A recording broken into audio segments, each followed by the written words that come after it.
Nobody's safe. Nobody's safe. Nobody's safe. Soon as we step out the cage, we raising all of the stakes. Make no mistake, either you stay in your place or we putting you on a plate. Look at our face, we put the fear in the dirt. We had to struggle for change, pick up the pace. We put in infinite work, that's why we stay getting paid. Y'all running late, we moving on to the next. You still been stuck in a phase, there's no debate. We draw the line in the sand, we say it straight to your face. They underrate. Welcome to episode 4 of Meeting of the Gold Mines. Last week, we discussed the personalities of the NBA. Who's an alpha? Who's a beta? And who's the omega? But when it comes to the personalities of the purple and gold mines, they're just a bunch of households. Except for King. He's a royal piece of shit. What's going on in Lakeland this past week? Swiderman shot his last web for the Lake Show. The Queen Genie Bust says LeBron will get his number retired once he enters the Hall of Fame. No shit, Sherlock. Jaylen Brown just became the poster child of mediocrity by signing a new $304 million deal. One thing we can always count on is the Boston Celtics doing some dumb-ass shit. Those fucking bums. Their idea of chasing a team has something to do with hanging out close to high schools. But I digress. We got Tony's arch nemesis, Eddie Presti, on the show. Tony. And if you're wondering why Eddie sounds so angry, that's because he's a Knicks fan. We're talking salary cap and max contracts. Select the late great Dr. Buss said that time he pulled out his Texas Instrument to his accountants. It's showtime, bitches. All right, welcome to episode 4 of Meeting of the Gold Mines.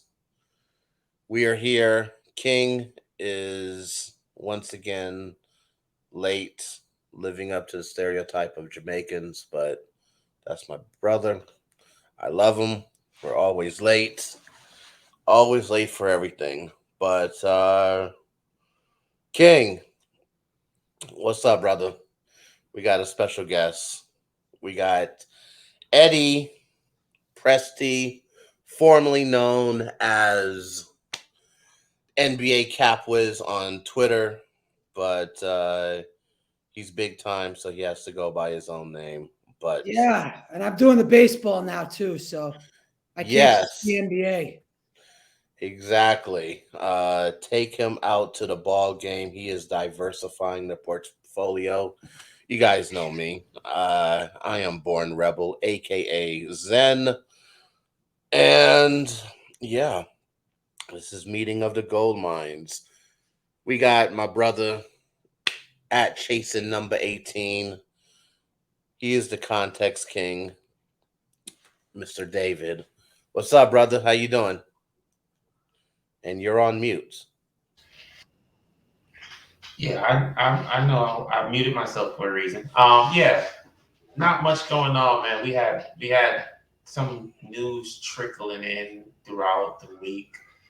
I think we started with the thing with Bronny, and we got to the retirement, and we got so yeah. Looks like we have a lot of things to talk about. So Yeah, we got a lot to talk about. So, you know what, folks? Let's get into it. Well, shit. First thing, you brought up Bronny. Um, there's really not much to say except that he seems to be doing okay. I know, was it Monday? As we're, no, this was on Tuesday, right? This was on Tuesday. So we heard about it on Tuesday. The incident happened on Monday. So Tuesday morning, as we're, just doing some stuff on Twitter, our good buddy, our PGM brother, who's not here right now, Mr. Tony Vega, he gives us a call. Hey, Bronny had cardiac arrest. And I was like, oh shit, what the fuck? But It just seems since they made the announcement, since Shams made the announcement, all indication that he was okay. Because when we first heard about it, it had happened on Monday, the day prior. He was out of ICU. He was doing well. He was alert. He was conscious. So, the family hasn't really released much info, which, that's perfectly fine. That's their right. The biggest thing is the kid is okay. He seems to be doing okay. And, that's all we want. So hopefully, I guess the biggest thing is just about him living a long, healthy life. But it just seemed, I don't know, guys. Doesn't it seem like there's been we've been hearing about a lot of these cardiac arrests with athletes like recently? Yeah, I mean, listen, anytime you hear cardiac arrests and a professional athlete, that's scary stuff. Uh, Listen, thank God he's okay. Thank God he's out of ICU. That's the most important thing. But I don't know what's going on lately. Some people say maybe the vaccine and these things are tied to this. I don't fucking know. I'm not a doctor. I don't work for any of this shit. But it's concerning anytime you hear a young man going into cardiac arrest and any type of problems, any type of athlete and problems with the heart. It's scary stuff because not only is it you're in danger of losing your life, but you're also in danger of losing your career. So I'm just glad that Bronny's okay, and I hope he'll get a receive a full slate to recover fully from this. Absolutely. Absolutely. Speaking of LeBron, Jeannie Buss, she doesn't do interviews too often, but when she does, she definitely is definitely newsworthy. And one of the highlights from the interview, which I don't even know why it became a trending thing among like NBA Twitter and Laker Twitter, but she confirmed that once LeBron retires and he goes into the Hall of Fame, that his number will be retired. I'm not sure why that was news, but it was. And she did they asked her if it would be if are they going to retire both numbers 6 and 23, and she says that's a discussion for another time. So I'll be the first to say it. you know this is that was a dumbass question. I'm sorry, that was a dumbass question. um ret- Retired. He's been with the Lakers for 6 seasons. He wore 23 for 4 seasons. He wore 6 for 2. He won a championship under 20 with wearing 23. He hasn't done shit wearing number 6. Nothing. Nothing. He hasn't done shit. So, and then there's only one player on the team that has had both numbers retired. Um, Look, folks, if you want, I've said it's like I have to say this weekly because the fucking LeBron stands, like the male beehive. Um, so but if we're having an honest conversation, Kobe had a Hall of Fame career wearing 8. Kobe had a Hall of Fame career wearing 24 for the Lakers. LeBron did not. He didn't do shit wearing 6. He missed the playoffs one year, and he went to and he got swept um, by a Marshmallow Man. What the fuck? Like, I'm sorry. This should not, like, these are like just dumbass questions. King, I know that, like, are you with me on this? Is this should this even be a topic of conversation? You're on mute. So what are you asking about it being retired or Should both both numbers be numbers? retired? No, not both, and not both, but not for the reasons you're saying. Okay, what are your reasons? So there's many players out there who wore 2 numbers in their career.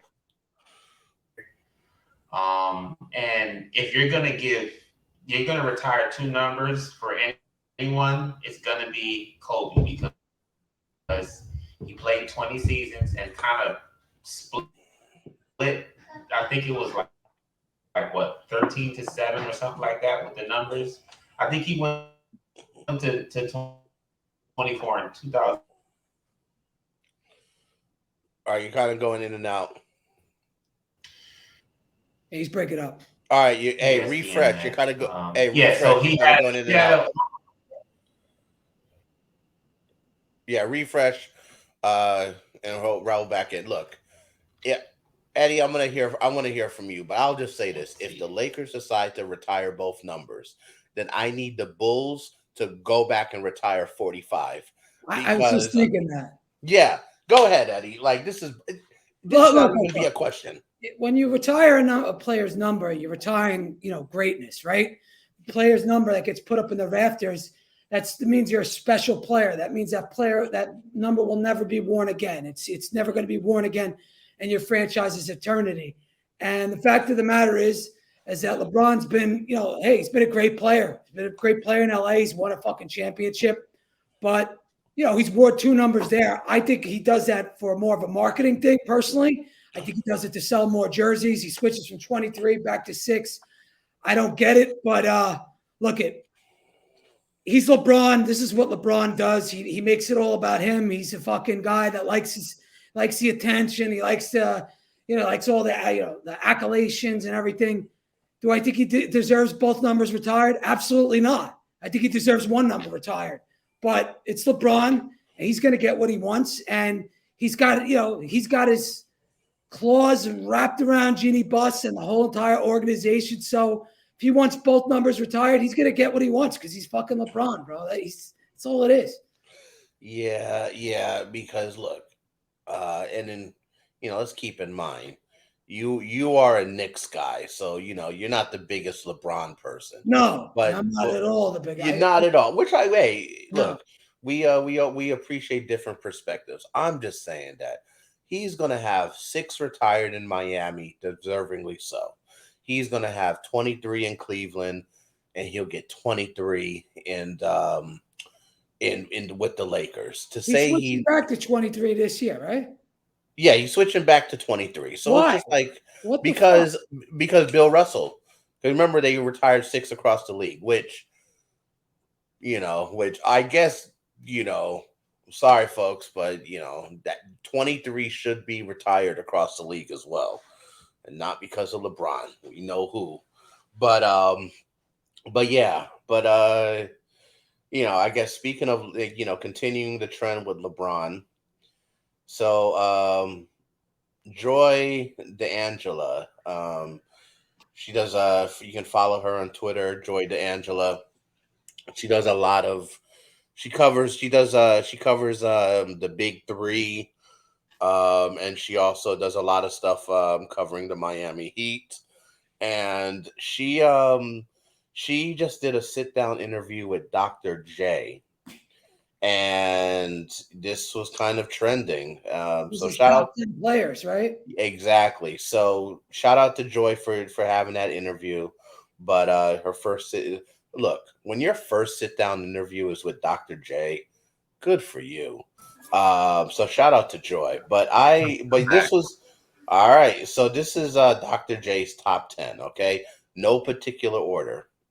So LeBron's not in it. It was Bill Russell, Wilt, Oscar Robertson, Jerry West, Elgin Baylor, Kareem, MJ, Magic, Karl Malone, Tiny Archibald, and a lot of folks are dismissive of the list. They're like, "Oh, that's why you shouldn't listen to older people." They're really discrediting Dr. J. First of all, Dr. J is the all-time great. Dr. J. A lot of NBA players stand on the shoulders of Dr. J when it comes to money, when it comes to style, when it comes to sports marketing. Like, he was the original, he was the first guy to have a shoe deal. So, let's just get that out the way. But obviously there's no LeBron in the top 10. And a lot of people are killing him for it. Personally, look, I have LeBron in my top 10. I have LeBron in my top 5. My thing is, when it comes to Dr. J's list, I appreciate the perspective. I'm not agreeing with him because I said, oh, because, before we got on here, I said, okay, the two names that stand out to me the most is Karl Malone and Tiny Archibald. And I said, let me check up Tiny Archibald. He averaged 18 in his career. He averaged seven assists. In I think 73, he led the league in scoring and assists. Won a championship 81 with the Celtics. He also played with the Knicks. He's definitely if you consider yourself an NBA connoisseur, you got to have Tiny Archibald in your top 10 all-time point guards, but not necessarily players. When it comes to Dr. J, I appreciate the perspective because you know what? Who knows what his personal criteria is? And also, is he also looking at it from a standpoint that, you know what? He's like, hey, LeBron didn't have to play a lot of, back-to-back-to-backs. LeBron, I joke about this all the time. LeBron is able to jump high because of his shoes. I didn't have, those Converse were like fucking bricks back in the day. Who knows? He might think like today's players have it easy. So why would he put them in their top 10? Also, a lot of the players on this list, he went to battle against them. Like, how could you play against Bill Russell? No. How could you play against Wilt Chamberlain or Oscar Robertson and not consider him an all-time great? King, you're back. What's your thoughts on that top 10? So I think it more leans towards the second point you made. I think it's a list of his peers that he competed with. And that's fair. I mean, that's kind of that kind of thinking is actually what transcended me to put Kobe above Jordan, because of what I would always hear from other players that played against Kobe. They would always say he's better than LeBron, he's better than this guy. So when you get that kind of respect from your peers, that's who you're going to actually go ahead and elevate. But when you're talking about a player like LeBron James, who basically transcends eras, where his skill level and the way he plays and everything that he's accumulated over his career, it transcends any era. No matter what era I feel like you can pick LeBron up, put him in any era, and he will be successful. I'm not saying he'll dominate. Maybe he won't dominate as much in the 80s, mid 80s to 90s, because it was a lot more physical. He may not dominate as much as he does now, but he's not going to be a slouch. He's going to be a top 4 or 5 player in that era. So any era you put him in, he's going to be able to ball. And those type of players you have to have at least in your top 10. If not top 5, at least in your top 10. So, yeah, I think Dr. J that's like an homage to all of his peers that he played with. He's like, I'm going to put – because even when you look at the list, there's no Shaq in there. You don't put Shaq in there. So, yeah, it's really like a salute to, hey, I'm going to big up all my 60s, 70s, and 80s players that played with me. Yeah, Eddie, what's your thoughts? Listen, we live in a world now today where everything's a list and everybody's got to be on the list and everybody has to agree with everybody on every fucking list. Yep. This is Dr. J. This is a guy that came up in the 60s, 70s, and 80s. This guy, he led a merger from the ABA into the NBA. I have no problem with him picking people in his own era and people he thought were, his best. You don't hear Larry Bird in there. Yeah, obviously, chasing numbers. You said you don't hear Shaq in that list. You don't hear Tim Duncan in that list, and that's fine because this is Dr. J's list. This is the people he thought was the best. This is what he gave his assessment of. And who the fuck am I to say you got to have LeBron and you got to have MJ? It doesn't matter who you want in the list. You put in the list, and that's it.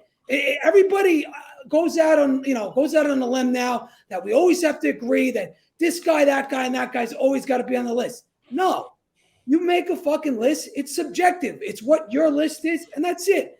And I don't have any problems with Dr. J. This is who we thought was the best. Then that's his right. It's his right to that opinion, and so be it. We don't have to agree with everybody. That's okay to be different. It's good to be different.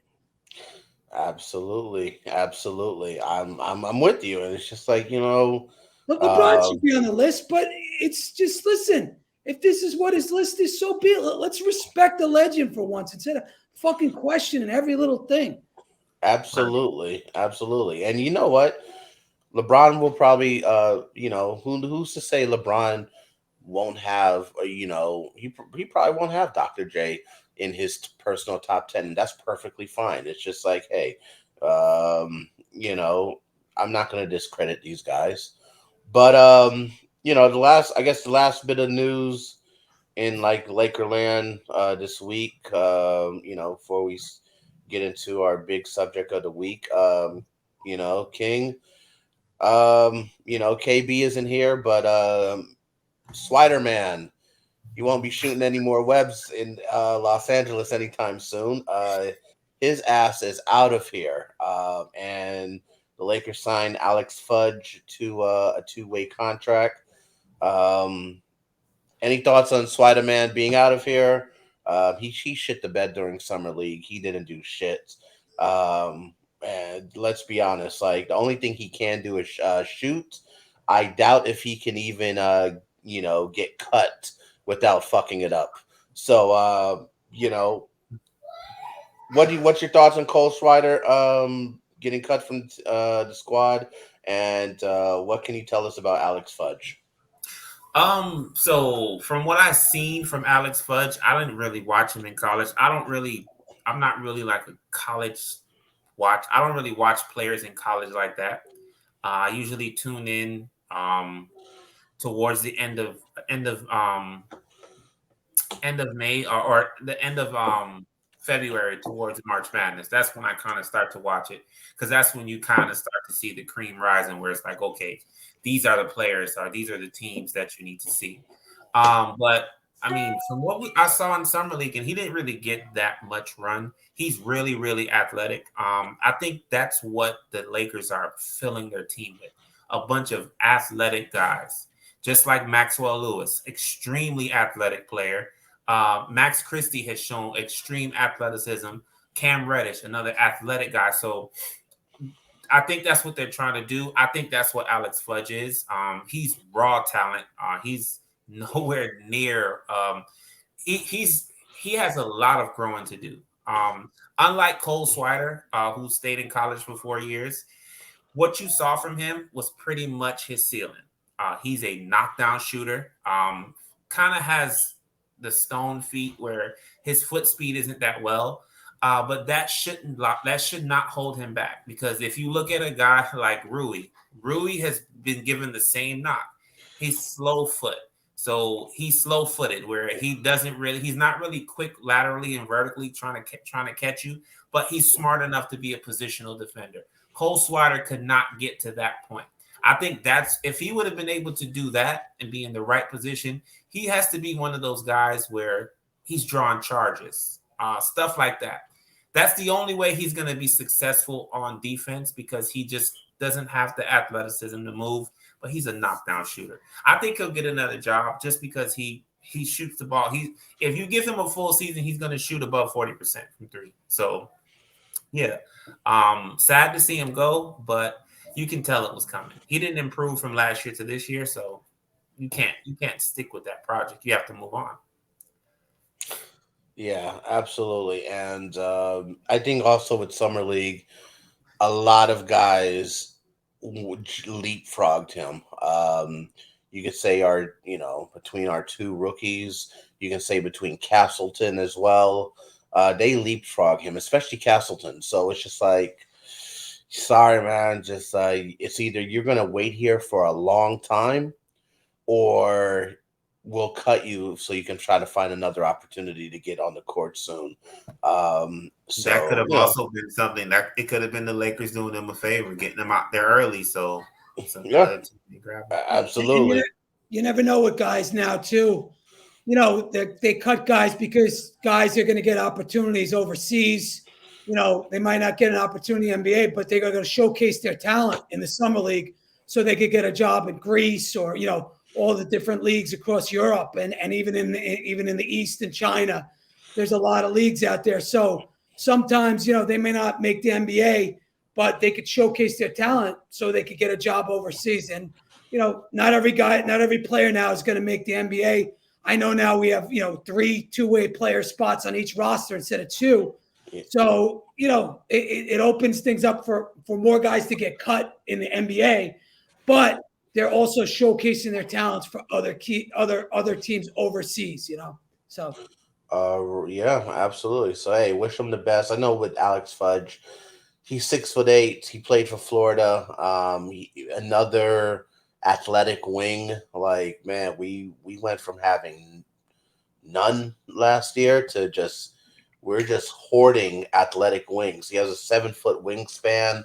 He is still growing, like Chasing Numbers said. So yeah, that's what's going on in the NBA now. It's the stockpile wings. That's crazy.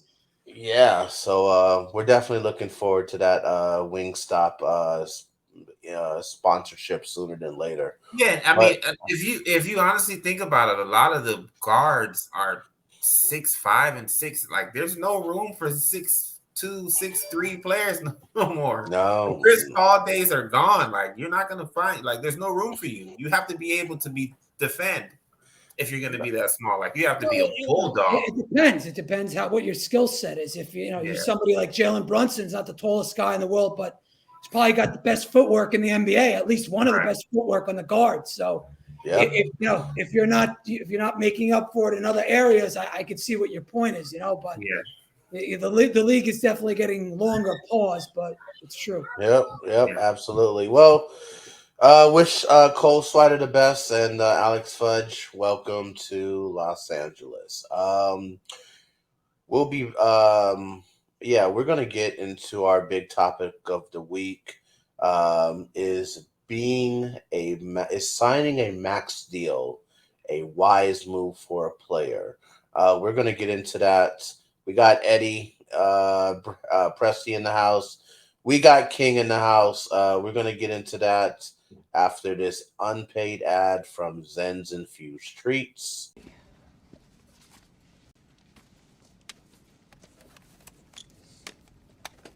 Great. Have a nice day.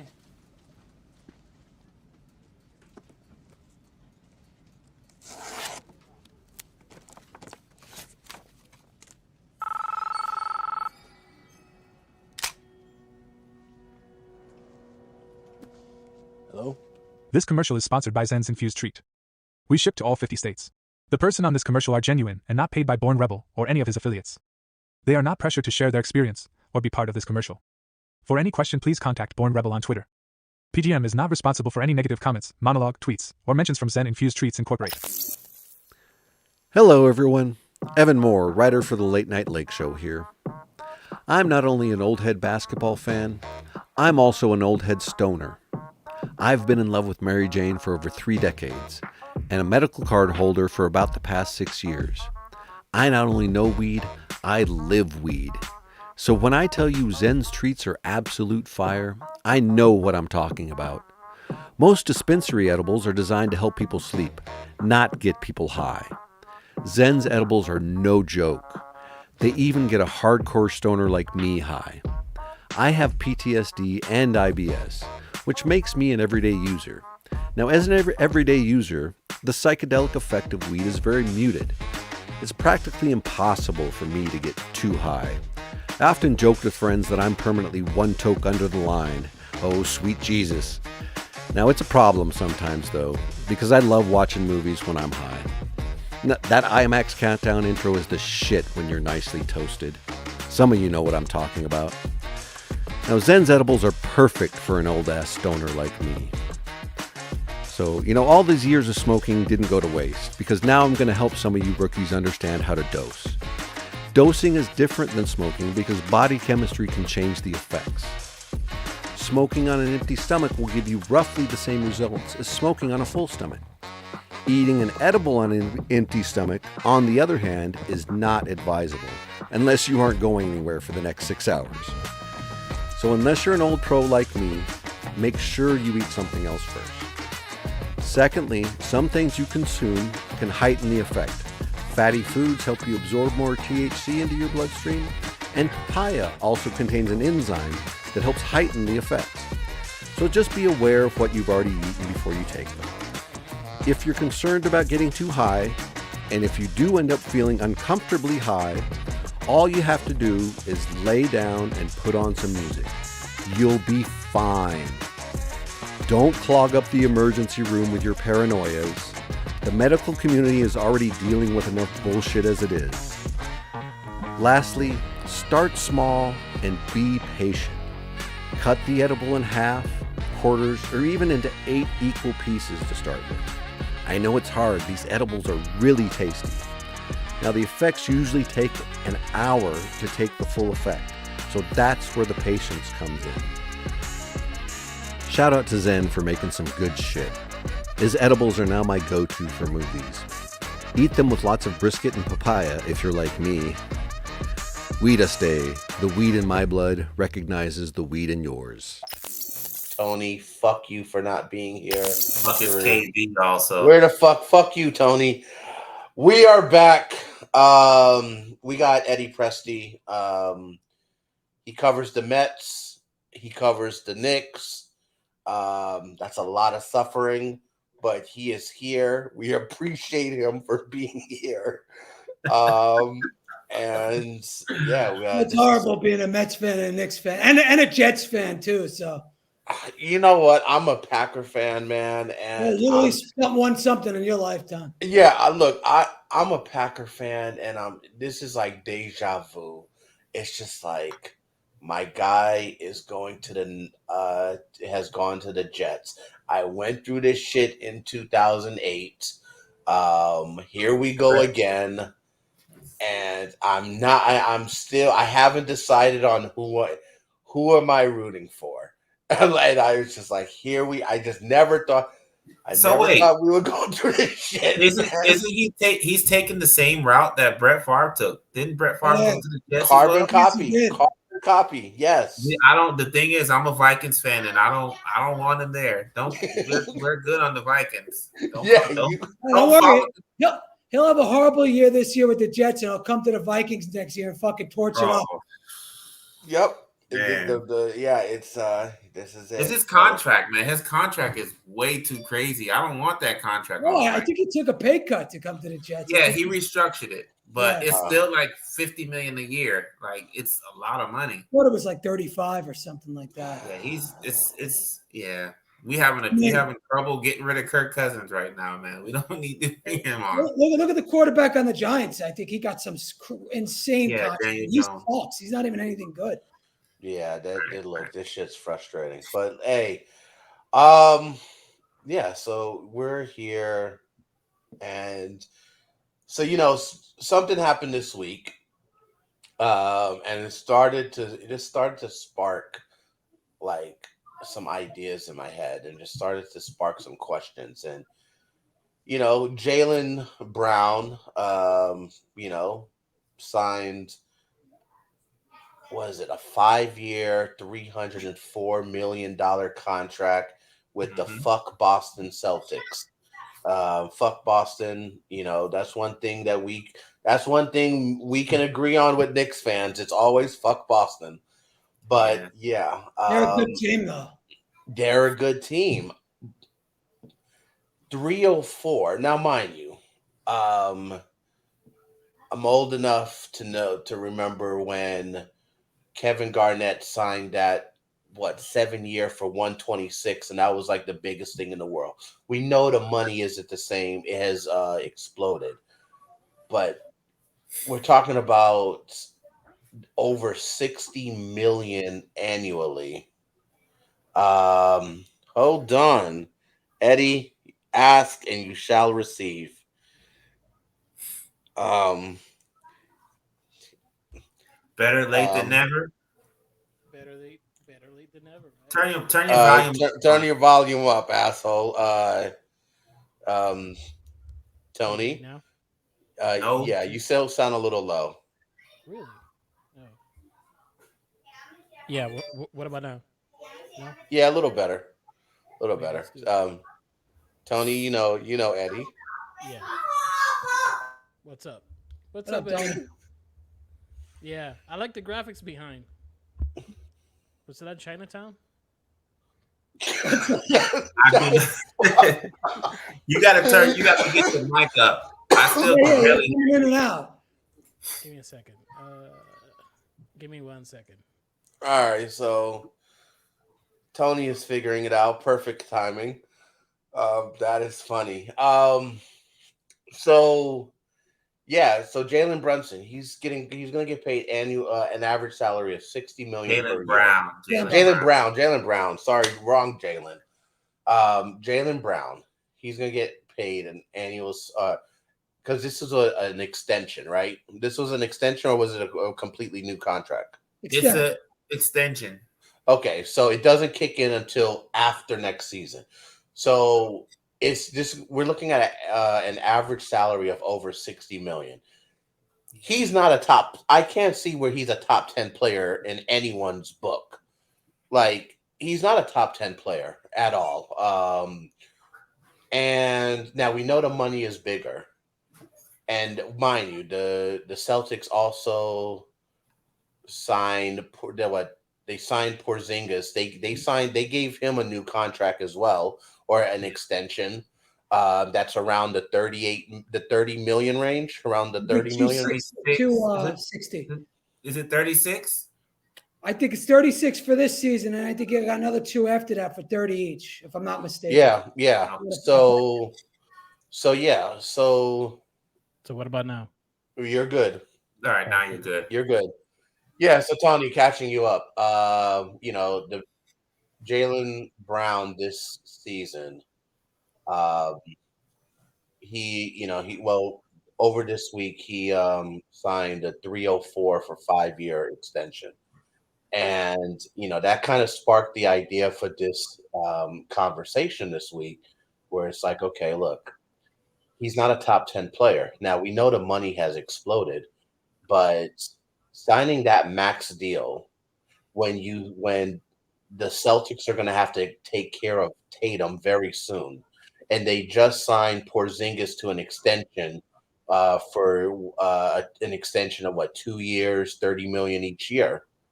Um, my it just seems like a disaster waiting to happen. So the conversation and now the obvious answer, it seems like it's an obvious answer to this question, but the question is signing a max deal wise for a player? And I brought it up to Eddie,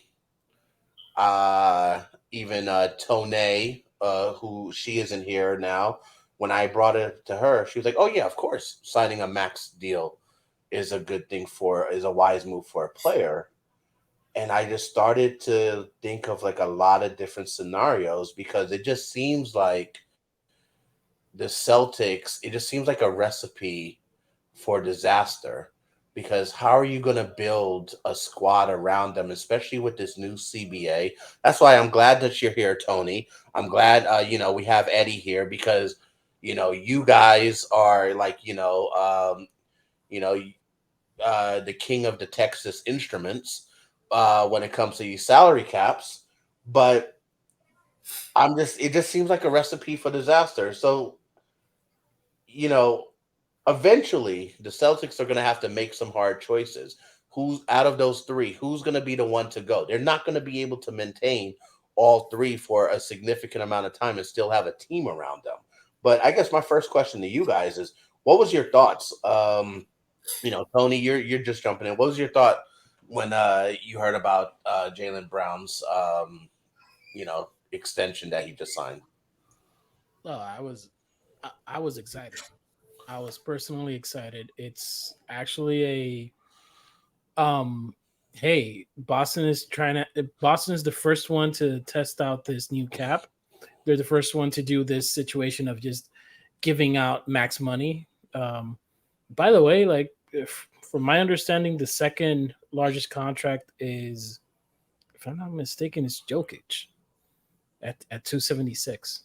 So I'm just saying, like, for what Jaylen Brown, the potential to who he is right now, that's a lot of money. Good luck to them. Good luck to that franchise. Not really good luck, but just saying, like it's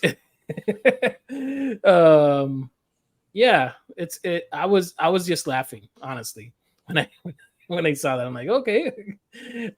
But okay, on a serious note though, and to answer the previous question that you had, I mean, if you're offered $303 million just for being in a podcast, wouldn't you take it?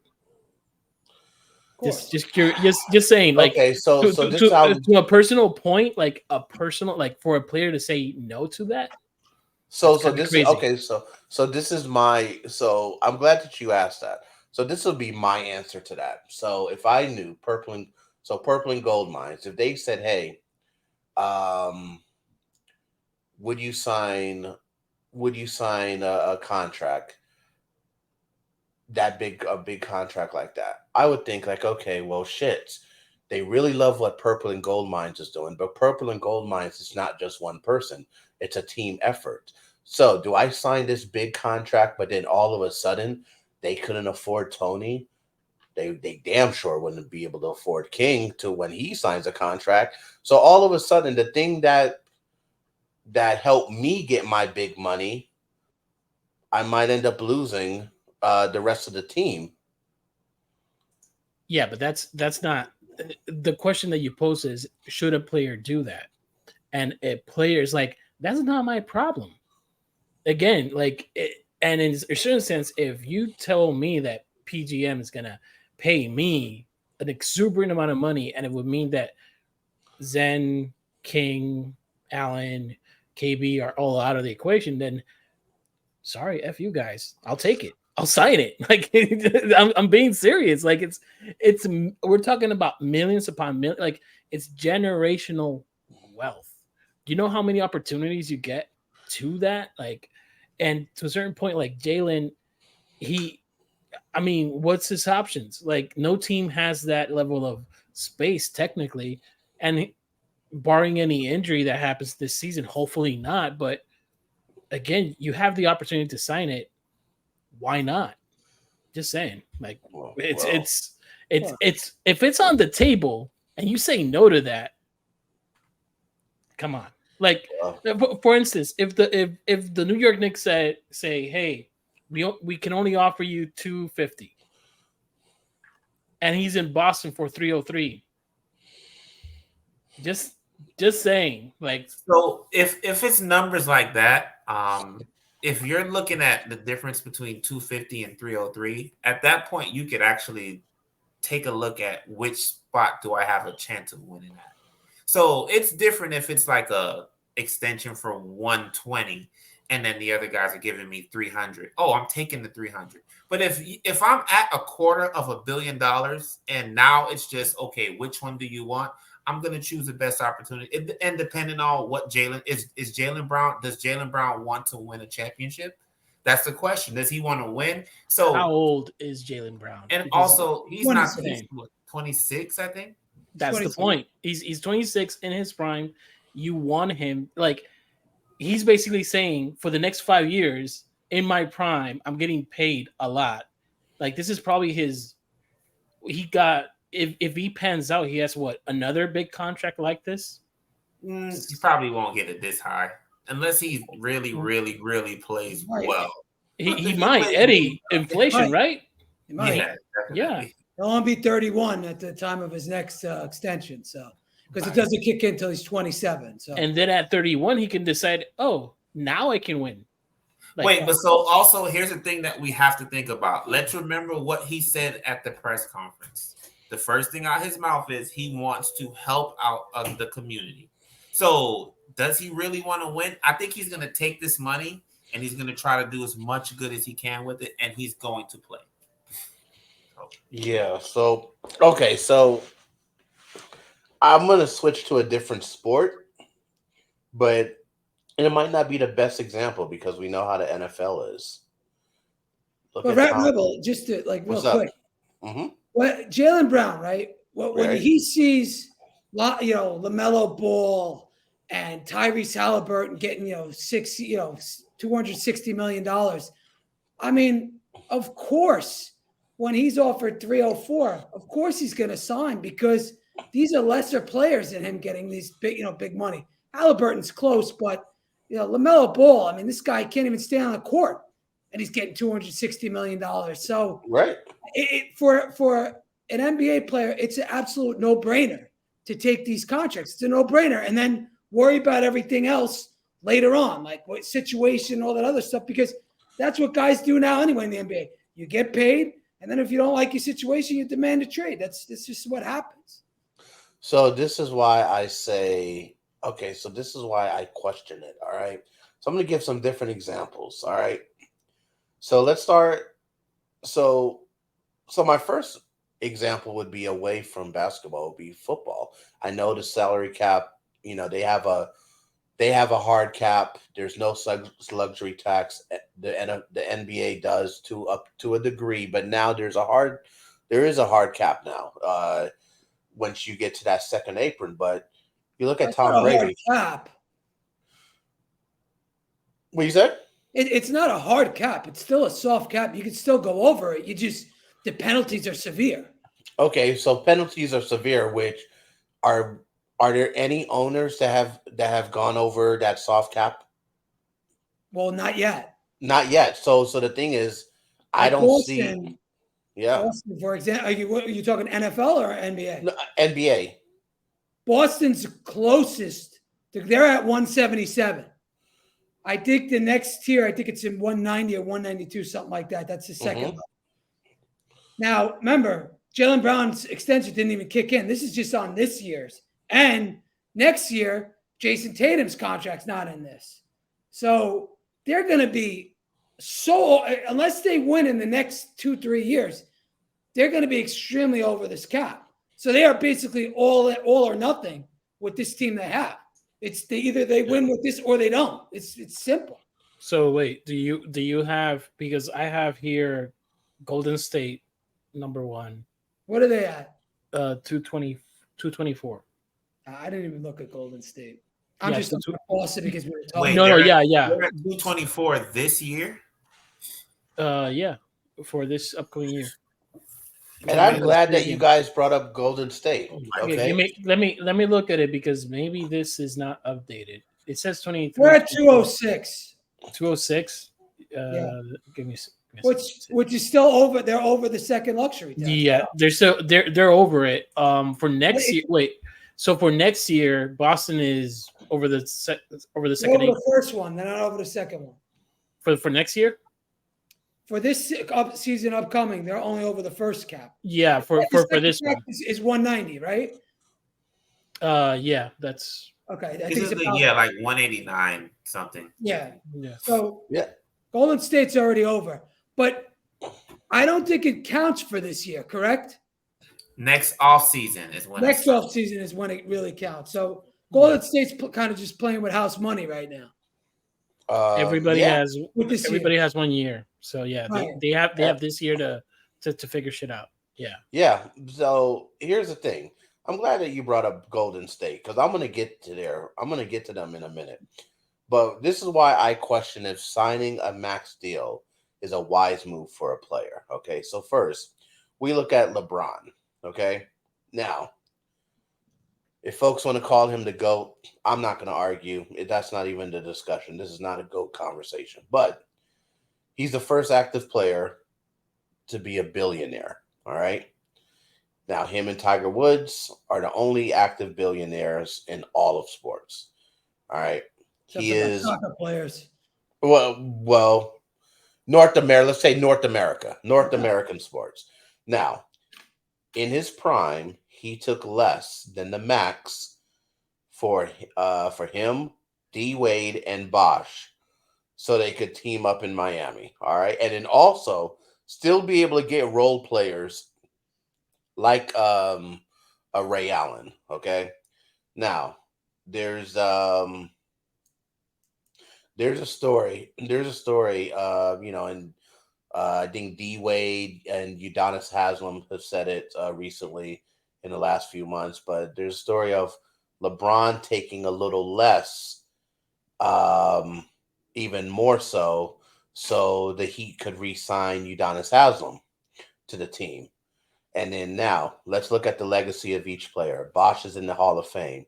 D Wade will be in the Hall of Fame within the next probably 5 weeks of this recording. LeBron is bona fide Hall of Famer, first ballot, no question about it. And you think that a major part of their legacies is what they accomplished together in Miami. That doesn't happen if they didn't take less money.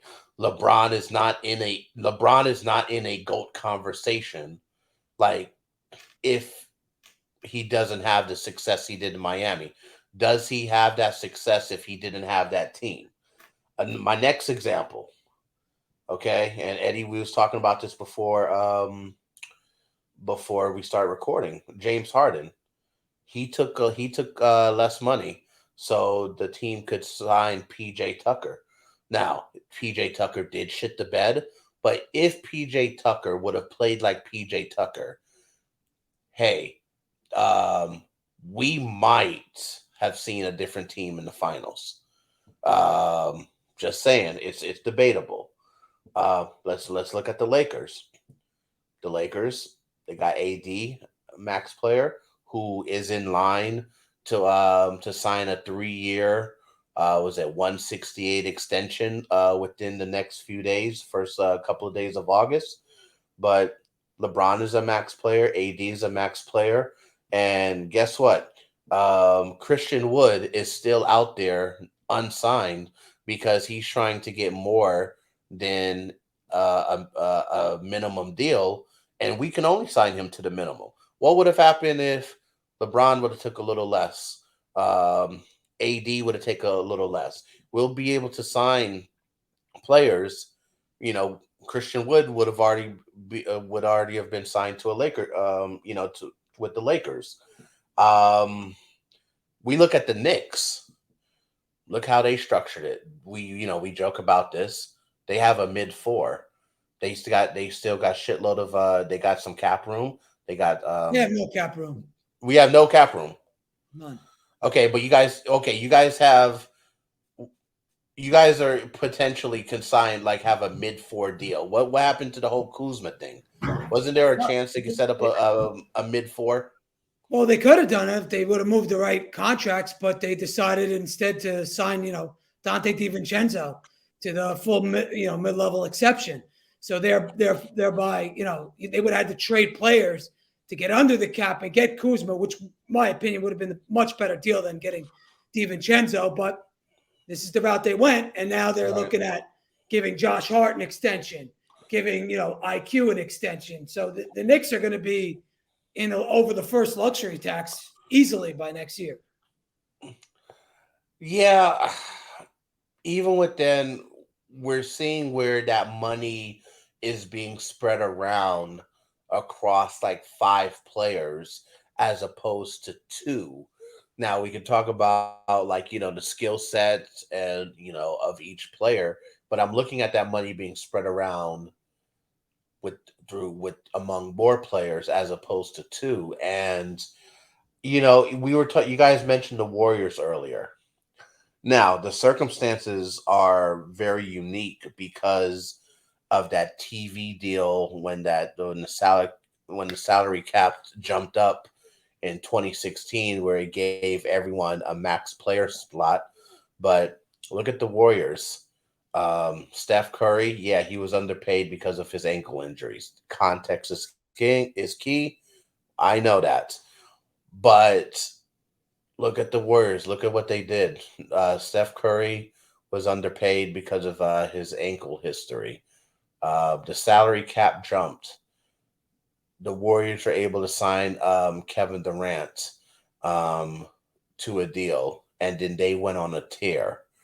I know circumstances and in context is important, but if Steph Curry was on a max deal, they don't get Kevin Durant.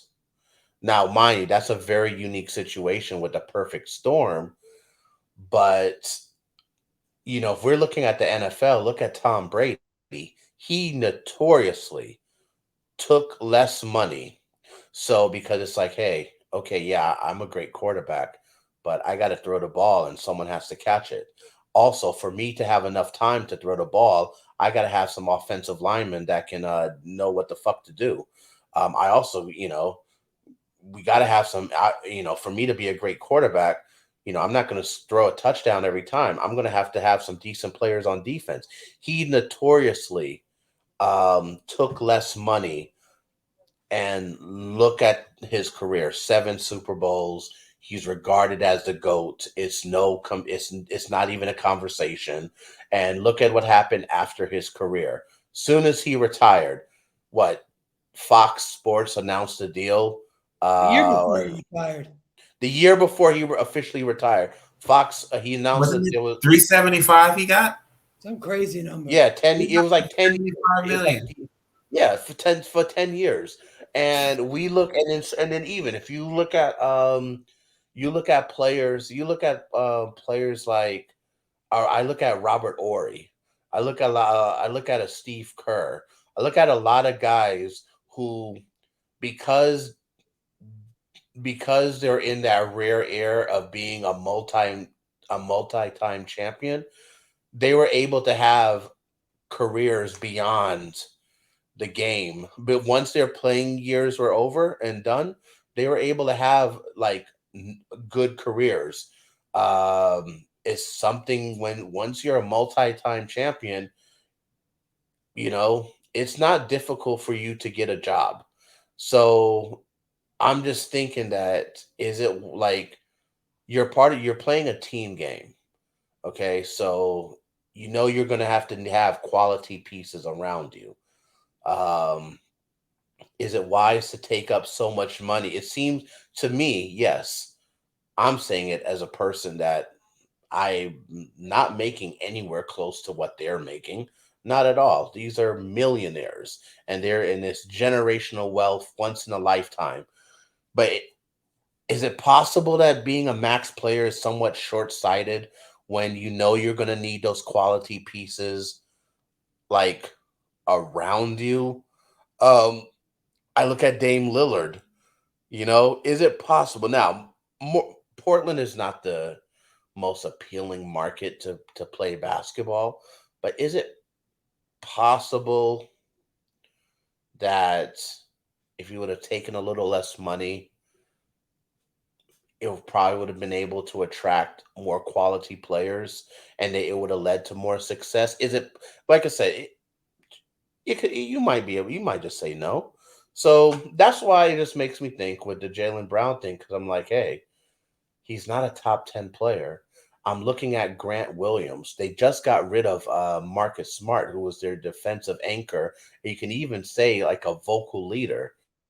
It just seems like, okay, they just put themselves in a 1 or 2 year window that if they don't win, that team's going to get blown up because it's not sustainable. It just, guys, I know I'm rambling. Yeah, let me know your thoughts. Yeah, fuck you. Yeah. Go ahead, Eddie. Well, I mean, like with Boston, for example, look at all these guys, all these guys, when they sign the contract, they're signing the contract for that year, for that season, right? They don't know what the fuck's going to go on in 3-4 years from now. They're just taking their money and they're hoping for the best. Now, Rebel, I get your point. Well, maybe if they take 5% less down the road, they could build, put pieces around and things like that. But that's not a player's job. That's the front office's job to worry about okay, I'm going to slot this max player here, this max player here, and then I'm going to build a team around them. And the smartest way to do that and the cheapest way is through the draft. But the second thing you got to do is you don't go crazy with your finances, right? So if you have 2 max players, that's great. But you need to be smart. You need to build a 1 through 5, and then you got to worry about the 9-man rotation because every team plays basically a 9-man rotation. So after the 5, you go 6, 7, 8, 9. If your finances are allocated the right way and you draft and develop, you should be able to put a competent team year in and year out. Now, Boston's different because Boston has Derek White. They have, Malcolm Brogdon. They got not Grant Williams. Well, they do have. They have Grant Williams. Horford. Right. So they have those guys signed but those years. Those guys are only signed for the next 2 years. Basically, if it doesn't work out with these guys, they're done because they can't sign anybody else because of the new penalties of the new CBA. So Boston's married to this model. And they traded Marcus Smart because they got exposed by Adebayo in the playoffs because of their size. That's why they brought in Kristaps Porzingis, to give them size, to give them length, because when they're going to go up against the Denvers and they're going to go up against, the Milwaukee's, they're not a big team. So they addressed that issue by bringing in KP. Again, they have a 3-year window with these guys, and that's it. And then after that, then they have to worry about all that. But once you're over that second tier after next summer, the penalties are huge, and you're either ride or dying with that team. And that's what's going to happen with Phoenix too. You ride or die, man. They're ride or dying with that fucking team. That's it. Yeah. Yeah. Go ahead, Tony. So to also to that point, is like great point by Eddie. Oh my God, it's like vomit. But anyway, just wanted to say that if you have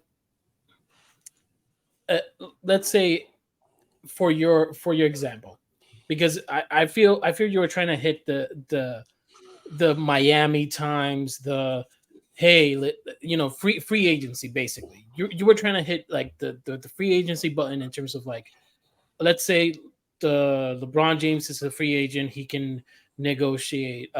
In this case, Jaylen Brown is a free agent, he can negotiate. Most of these contracts are extensions. So for a certain point, like, it's not like they are hitting free agency and they're like, let me take a little bit less. You see, like the James Harden, he had a player option. He decided to back out and then like, okay, I'm gonna do this for the betterment. Like I'm gonna help you.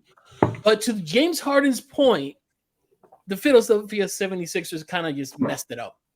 And they basically said, you know what? Thank you, but no thank you. We're not going to give you any more money. We're going to try to trade you, or we're going to try to make it work, but no. Do you see what I'm trying to get at? Like, players know that it's a business. And because they know that it's a business, they're going to look out for themselves. It's just as simple as that. There's nothing personal about it. I think that's why the super team era is dead, except when the team itself does exactly what like the Suns do, like what Boston is doing. It's kind of like, and specifically this CBA was designed to say like, no, you can't build it anymore. And now we're going to know like the true cost of going that route. Like we're going to be draft picks. Yeah, well, maybe they like right now the Suns have no draft picks for this entire decade. No, but even with the dead pick and stuff like that in the new CBA, it's crazy. Yeah, it is. And also the penalties, the luxury tax payments, they can't get any buyout guys. They don't have the MLE. Basically, they're stuck in this form, and they can only sign vet mid-belt players. And maybe that's enough. Maybe they're like, that's enough. But we're gonna see this. We're gonna like, they are the experiment, basically. They are the test subjects. So I don't know.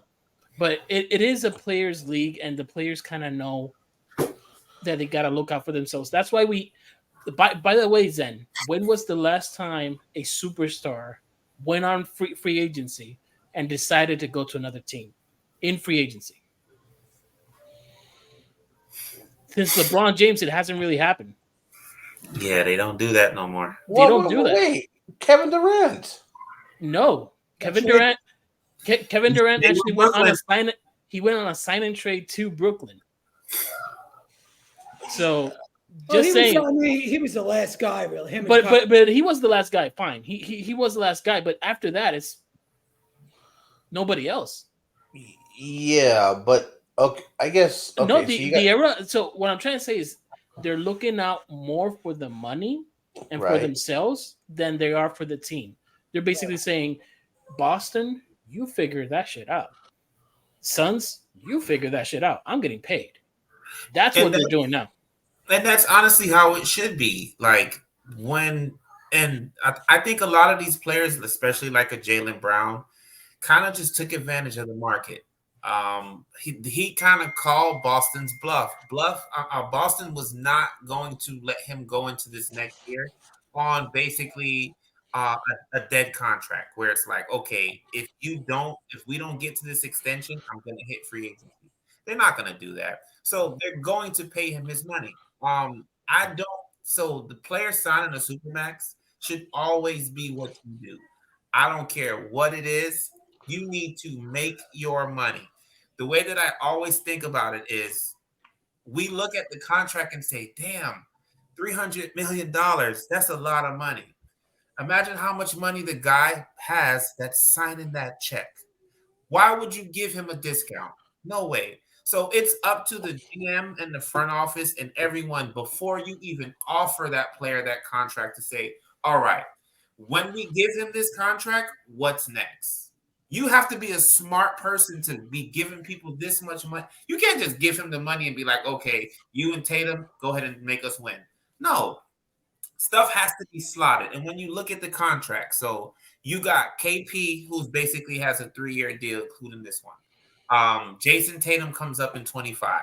So they actually in 25 could make a decision. All right, KP is going to be on a expiring. Let's just re-sign Tatum and trade KP away. So there is options that the Celtics do have with what they did. And that's the way that a lot of teams do it. The way the Lakers set up Anthony Davis and LeBron, they set them up and gave them those extensions to expire the same year. So just in case things aren't going right, we can just get rid of all of this. So it's those GMs that make those kind of decisions that are the smart ones and are the ones that can quickly bounce back from a disastrous year. Or if the team doesn't look good, they can quickly mold into something else. So But the question that you're asking about the Supermax. So let me give you an example. So let me flip that. Let me throw something right back to you, King. So today I watched the new the Wilt Chamberlain documentary, Goliath. It's on Showtime. It's dope as fuck, right? So he was the first $100,000 player, and then he was also the first $1 million player in the NBA. Okay. Oh, wasn't that Magic? No, Wilt. It was It was Wilt? Wilt. Yeah, when Wilt got to the Lakers, he was making 1.6. Yeah, it was Wilt. But here's the thing with Wilt, right? So, and mind you, I'm not saying it's fair. And yes, in theory, absolutely, we want the players. We live in a free market. We live in a capitalistic society. Yeah, get as much money as you're supposed to, as you can. But like the reason why I brought up Wilt is because one of the things is when you're making so much money and the guys that you're in the trench with are making literally 1/20th, 1/40th of what you're making. You get the heavy is the head that wears the crown. All of the shit comes on you, fairly or unfairly. The scrutiny that comes with it, and you think that hey, if I take a little less, then I can get some better pieces around me that can help. Not it doesn't guarantee because you still got to win, but it helps give me a better opportunity to win, because how it's like, okay, if I'm this big diamond, but if I'm this big diamond in the rough, but because I'm such this big diamond, I'm gonna get surrounded by some, cubic zirconial. It's like, okay, what the fuck are we talking about? Like, so that's my thing. It's just like, okay, is it But possible that it's a team sport and you're playing in a sport that has a salary cap? so the only way that that works, and I hear what you're saying. The only way that that works is if said superstar is in constant communication with the front office. That doesn't happen a lot. Most of the times it doesn't. The superstar doesn't even really talk to the GM or the president. It's usually the agent that's talking to them, and they're relaying the information to them. So if that superstar is in constant communication, kind of the way we look at how LeBron is usually in communication with people, and they're coming to that star and like, hey, what do you think fits? Then it could work. Because other than that, what you kind of get is a owner, president, basketball operations, GM, just trying to save some money. And if that happens to a player, then what? Then they look stupid. Like, you took less money for what? Just so the owner doesn't have to pay a luxury tax? No, you're going to pay me what I'm worth and what that market is saying. Or they're going to call your bluff and say, okay, I'm not going to play, or I'm not signing your contract for your 2 for 60. I'll go to free agency and bet on myself. So it's those type of things that the situation is going to bear on what it is. If the player is in communication with the front office and we are aligned on our plan where we want to win, so I'm going to take 5-10 million less just so you can go get a player. Yeah, it will work. Yeah, I also think it could work if it's a unique situation, kind of like LeBron was in a unique situation prior to 2010. He teamed up with, LeBron, he teamed up with Bosh and Wade, like we discussed earlier. But that was all premeditated. That was premeditated to 2008 when he was on the Redeem team, and he knew he was going to go into a situation, and they took less for all three of them to be there. Now, that could, again, present itself in, say, 2025 when Donovan Mitchell and all these guys are free agents at the same time. That potentially can happen again. And we could see players, more active, in taking maybe less money because they want to go to a situation where they're with another star and they want to go to a destination where it could work. That's where it could work out. But where you see the blueprint right now for the last 5 years, last 4 years, I'll say, is take the extension, take the money now, and worry about getting traded and worry about the team later. That's last. So, Yeah, and in mind you, I think what King just said about the circumstances, and when I ask the question, I'm relating it to winning, because yeah, you know what, LaMelo Ball, him signing a max extension, a max deal in Charlotte, absolutely, because it's like, hey, you got to give the season ticket buyers something something for them to spend their money. Like, you have to have some type of attraction. So yeah, that makes sense, even though we know that they're not going to win. Hope maybe they might get to the playoffs this year or to a play-in, who knows. That's really up in the air. So yeah, I'm with those situations where it's like, look, I might as well get paid because we're not going to win. Now, when it comes to the winning situation where it's like, okay, you need to have a roster that's all in lockstep. You need to have quality pieces. I'm also looking at the situation where, going back to the Lakers, we are purple and gold mines. LeBron and AD, they're going to, like, LeBron, he's going to be 39 years old, year 21. I would not bet on him playing more than 65 games. AD, based upon just his history, but also, 65 maintenance. might even be too much. 65 might be even too much. So it's like, okay, LeBron, you might miss Between Chances are 55 and 60, I would say. okay. So he's gonna miss at least a quarter of the season if you're going to and that's being conservative. That's being conservative. Same with AD injury history. Also, you say okay, maintenance. We're going He to should limit play your more. back to backs. Well, AD should definitely play more. He should Absolutely. be between 60 and 65, 66 games. He should be playing a lot more than LeBron. Yeah, How old is absolutely. I he now, agree. AD? How old is he? He just turned 30. He's turned 30. He's turning Yeah. 31 this year. You need to be playing that much. And of course, we know he's different. To me, I always say it. He is a 30-year-old, but he does not have a 30-year-old's body. So you have to maintain him. But you shouldn't. LeBron's 39. Like, come on. Do you guys think you could win with these two? Like in all seriousness?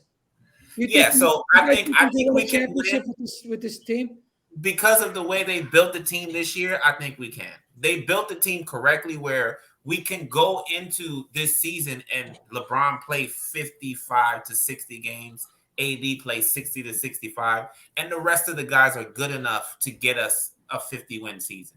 And then you get those guys fresh for the playoffs, where they're not going into the playoffs hurt. They're going into the playoffs actually kind of rolling. So I think that's the remedy. But what did they do in this offseason that would make you say, hey, they improved? Like, to me, I mean, I feel like they're running it back with Gabe Vincent. Like, that's what again, from an outsider's perspective, I don't look at the Lakers as close to winning a championship. I think it's the skill set. So I think it's the players they got, the skill sets that they got is better suited for the team. I don't even think you can really look at the player, but you can look at guys and say, Taurean Prince, your role's a 3 and D. Gabe Vincent, you're going to come in and give us offense. Jackson Hayes, hustle, effort, rim run. So that's the thing that you do. You have defined roles for these guys, and they're all good at their roles. So just make them go do what they do, and then you have your guys like your Ruiz and your AR, and hopefully D'Lo plays how we want him to play. So go ahead, Tony. I see what Eddie's saying, because that is the kind of like the objective point of view of the Lakers. Like, we didn't make any, and that's why people when I say like the Lakers like winning free agency or things like that, I'm like, I don't know about that too much, because like, did we get a solid deal here and there? You can argue, yes, we did. We retained Austin Reeves, we retained Rui, we were expecting leaps and bounds from Max. There's a question mark on Cam, but the upsides are there. He sucks. Yeah, you guys use them perfectly, it seems. I don't think he's any good. I know a lot of the Knicks people love that guy. I think he's garbage. He's the guy that he's not consistent, and that's his problem. If you're not consistent in this league, to me, it's not worth having. He's just too much trouble. Go ahead, Tom. Okay, no, well, hey, there we go. So let's put Cam aside. So now we're relying on our 2 guard, which is Max Christie. Then we have Taurean Prince, which again, it's an upgrade from Troy Brown, but I wouldn't necessarily say that it's like a needle mover to a certain degree. He's a good player, though. He's a good player, Taurean Prince. He is, again, an upgrade from Troy Brown. Who knows? Could be in the mix for starting certain games here and there. Then we got Vando, which if he can't shoot, if he can't retain the ball, then he's kind of useless, except for the defensive side, which is amazing. But depending if he doesn't improve his screen navigation, again, D'Lo, we saw a great stint, and then it's just up and down. The problem with the Lakers, and it's always going to be this, we can only go so far, and we can't rely on an Austin Reeves. We can't rely on a D'Lo. We can't rely on a Rui. It's going to depend on what a 39-year-old and what an AD can do for us. Because when the going gets rough and your role players can overcome certain situations, your stars are what elevates you. And technically, a LeBron going 0-for-10 or 0 for whatever straight in 2 straight games of 3-point land, not sustaining the activity for 4 quarters, Anthony Davis being inconsistent. Like, I can see where Eddie views this team in that point of view. And some Laker fans don't really view it that way. Tony, But their over under is 48 and a half, meaning 49. I don't think they're that good. I think they are. If they're hitting on all of their cylinders, they're that good. But look, so this is what I would look at. I have to look at the team after the trade. So because if you look at everything before the trade, it was terrible. That team was constructed horribly. So when I look at the team after the trade, when you're building on top of that, you don't need much. Like if we went going into this year and the only moves we made are the moves we made, but we're coming off of having Patrick Beverly, Russell Westbrook, all of them. Oh yeah, then this team we didn't improve. But from what we did in the second half and then adding what we added, oh yeah, you gave yourself some sustainability to me. I agree. The Lakers they addressed their depth situation. It's actually over 46 and a half. So my bad. I was wrong on 49. Oh my God. I'll just say this. Look, you guys are relying. I think you guys are relying way too much on a LeBron James. When I looked at LeBron James's advanced stats, I don't know if you guys look at that stuff. The win shares, the offensive win share, defensive win share, the value of a replacement, right? LeBron had his worst career of his year in advanced statistics last season. And that to me is eye-catching. And to expect this guy to continue to bring it year 21, I think that's way too much. Listen, you guys addressed the depth situation. You guys added more pieces, and that's all good. But to think this team is a championship caliber team, I think you guys are bugging. I don't think it's close. Well, here's the thing about the depth situation. The depth's good. The depth's good. Well, here's the thing about the depth situation, right?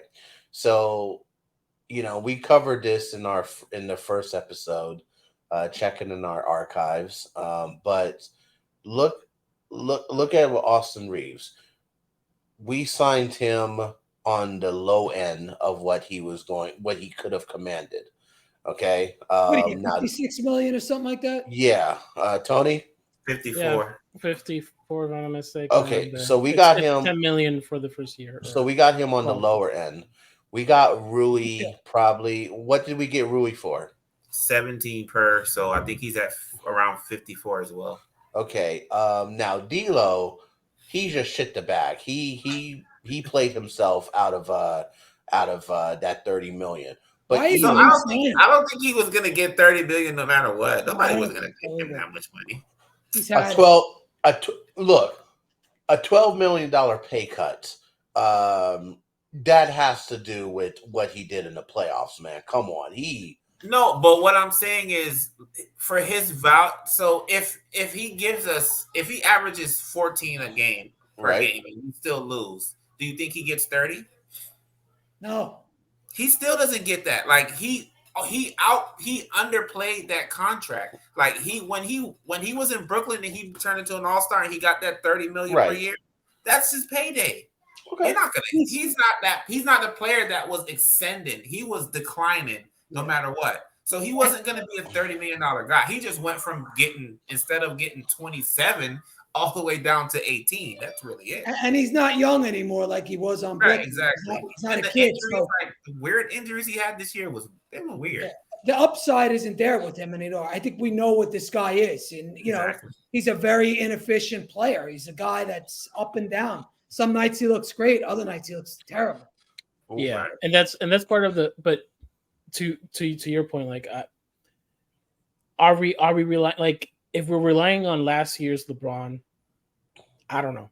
This team is, as far as, then I will say, however good Austin Reeves is, however good Rui is, however good every other player is. Like, that's basically, because even in our wins, if you look back even in the playoffs, go to that Memphis series, go to that Golden State series, it wasn't like one player was carrying the team to the point where it's like, oh, he's like lifting this thing. It was a group effort.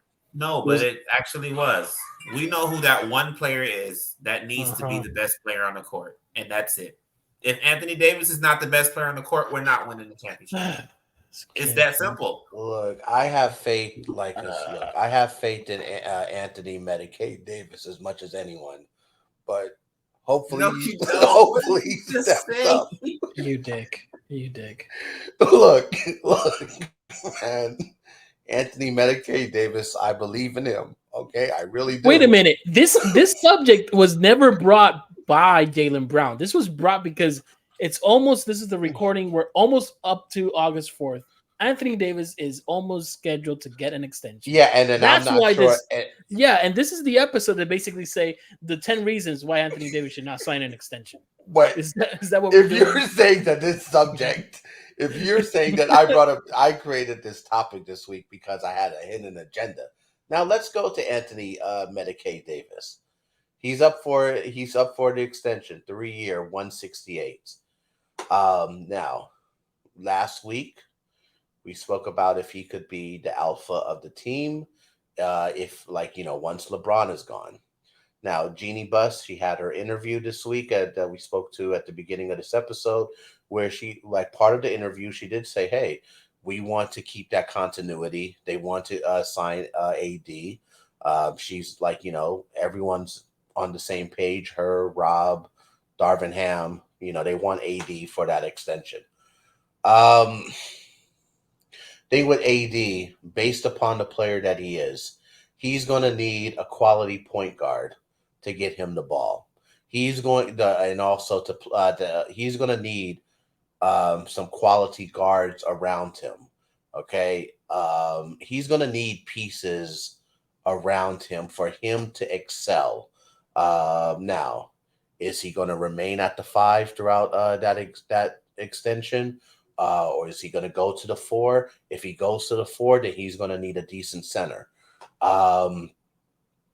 So yeah, I guess, that him being that, getting that extension, it depends on who's going to, what other piece he's going to get, what other superstar piece.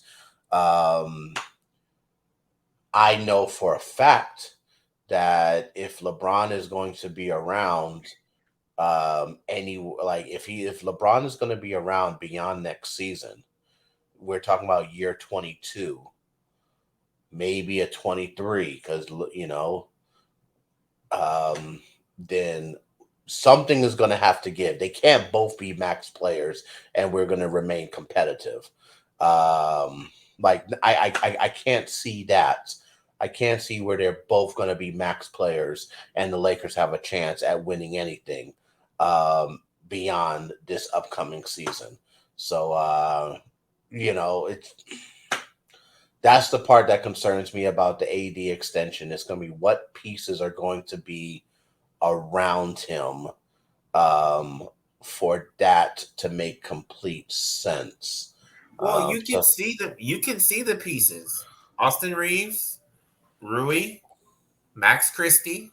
Those are the 3 pieces that you know are going to be here. And then you have the rookies who are probably going to stay along as well. And then you can build out upon that. If you want to re-sign, I think Vando's going to be one too. I forgot Vando. And I don't think those players are championship pieces, bro. I'm sorry.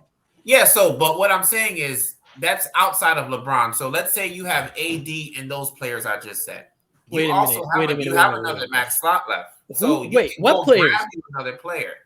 What players? What players are not championship players? So the AR, he said when I mentioned AR, Max Christie, Vando, and Rui. So wait, Austin Reeves is not a championship caliber player. Oh God! I mean, but the situation he just mentioned, where you're taking one of these guys off the team, if you're taking LeBron off the team, and you're building around AD, and you're surrounding him with AR and Rui. Come on, what is that team going to win, bro? That's Tony. That's a play-in team. Tony, please tell Eddie who's AR. So who is guys go ahead. So no, I'm just saying that Austin Reeves is better than Tatum by far. Tatum by far, yes, by far. Yo, no. He said it. I said it. Look at the true shooting. Look at the metrics. I'm just saying, man. And in the fourth quarter, if I'm not mistaken, in the playoffs, Austin Reeves had actually more points combined. Just saying. To a certain point, there's something about Tatum that just doesn't fit well. Again, that's a Boston problem. You shouldn't have any problem with that. So, But anyway, do you think Tatum is the superstar? So, Tatum could actually be an option if you put Tatum and Anthony Davis together on the team with those core players I just said. That's a championship team, yeah. And that's what I'm trying to say. So when LeBron leaves, what LeBron's going to leave open that spot where another player can come. So that's what I'm trying. You're paying all these guys now. I don't know. I don't think it's going to be that easy. AR is the only one that really is going to have the big money. Rui is on 17 per. AR's balloon hit comes in 3 years. So when's LeBron's contract over? After next summer. So 25. So he has a player option. He has a player option next summer. So he can effectively end it next summer.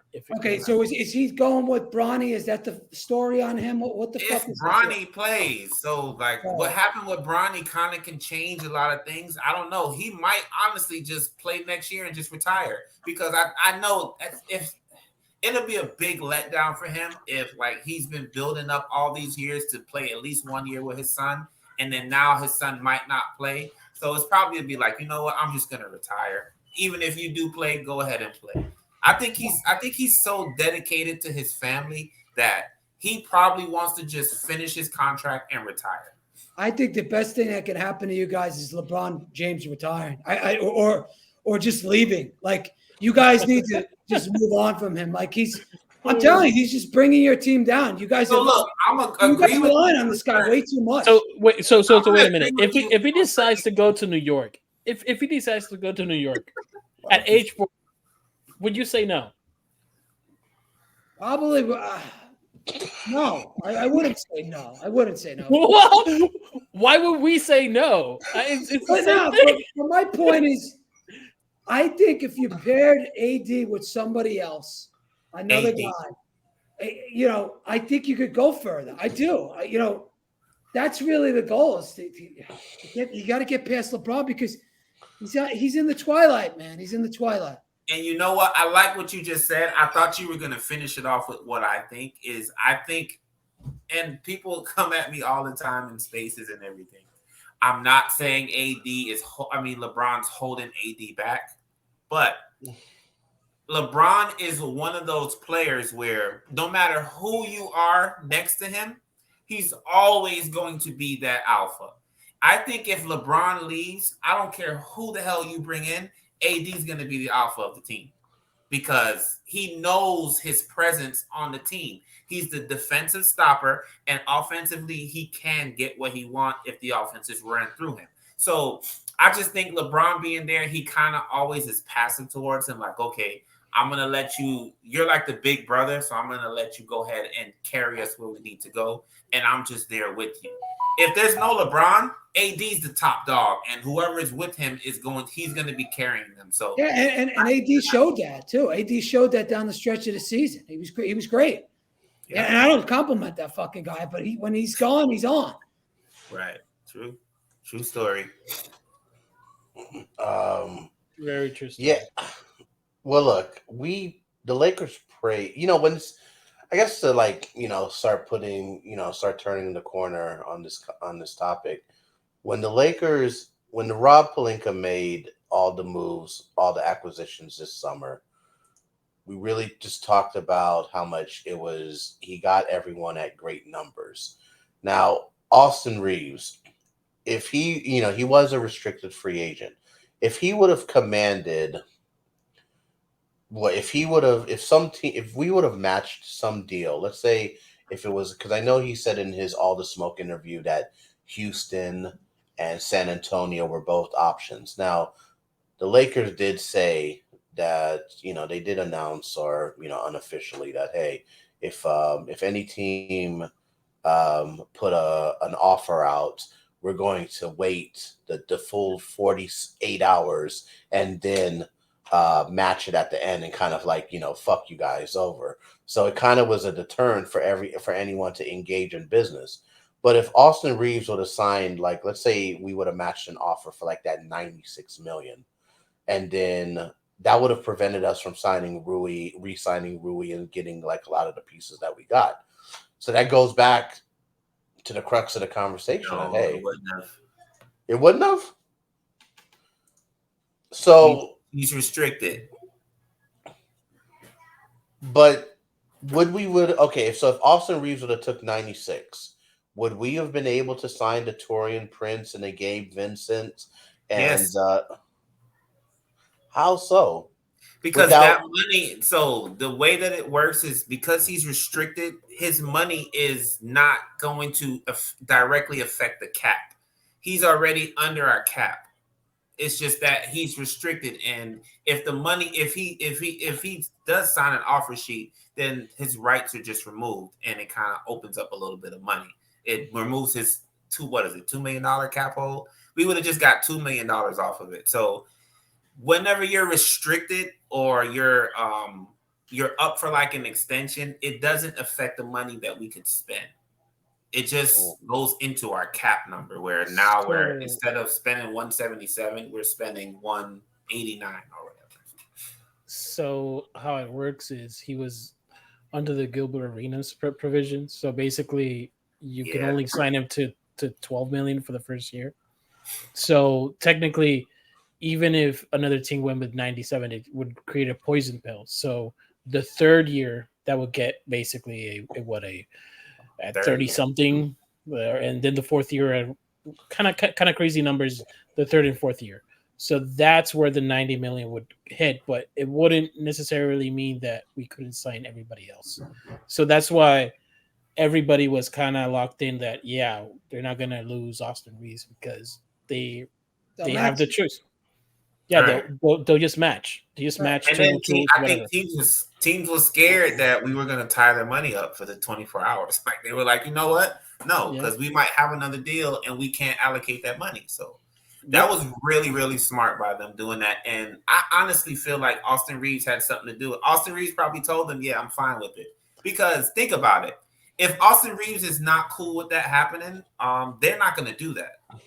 They're going to immediately sign it. But nobody, but think about it. The Rockets were one, and then it was San Antonio. That was it. And San Antonio didn't really use it until like a week. So they were. But the options, in my mind, you can tell by the way Austin Reeves talks that he never wanted to leave LA. He doesn't want to leave AD. And AD and LeBron are his safety nets. Those are his. If he goes to Houston, you know how much pressure jumps on him now because he's gonna go there on a $80 million contract. I don't think and we can say that he's great. He is great. He's great next to LeBron. He's great next to Anthony Davis. At this point, he's not ready to go out there and be great by himself. And if he would have signed that contract with Houston, he would have been part of that Jalen Green, Şengün, and those guys that would have been ready to be on the front lines. He's not ready for that yet. As far as I see it, he's not ready for it. They re-signed him. That's all that matters.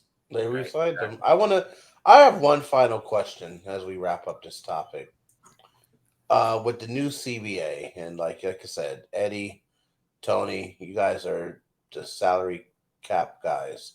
When it comes to this new CBA and the ramifications with the second apron and I guess you can say all the penalties that come with getting to that second apron and all of that.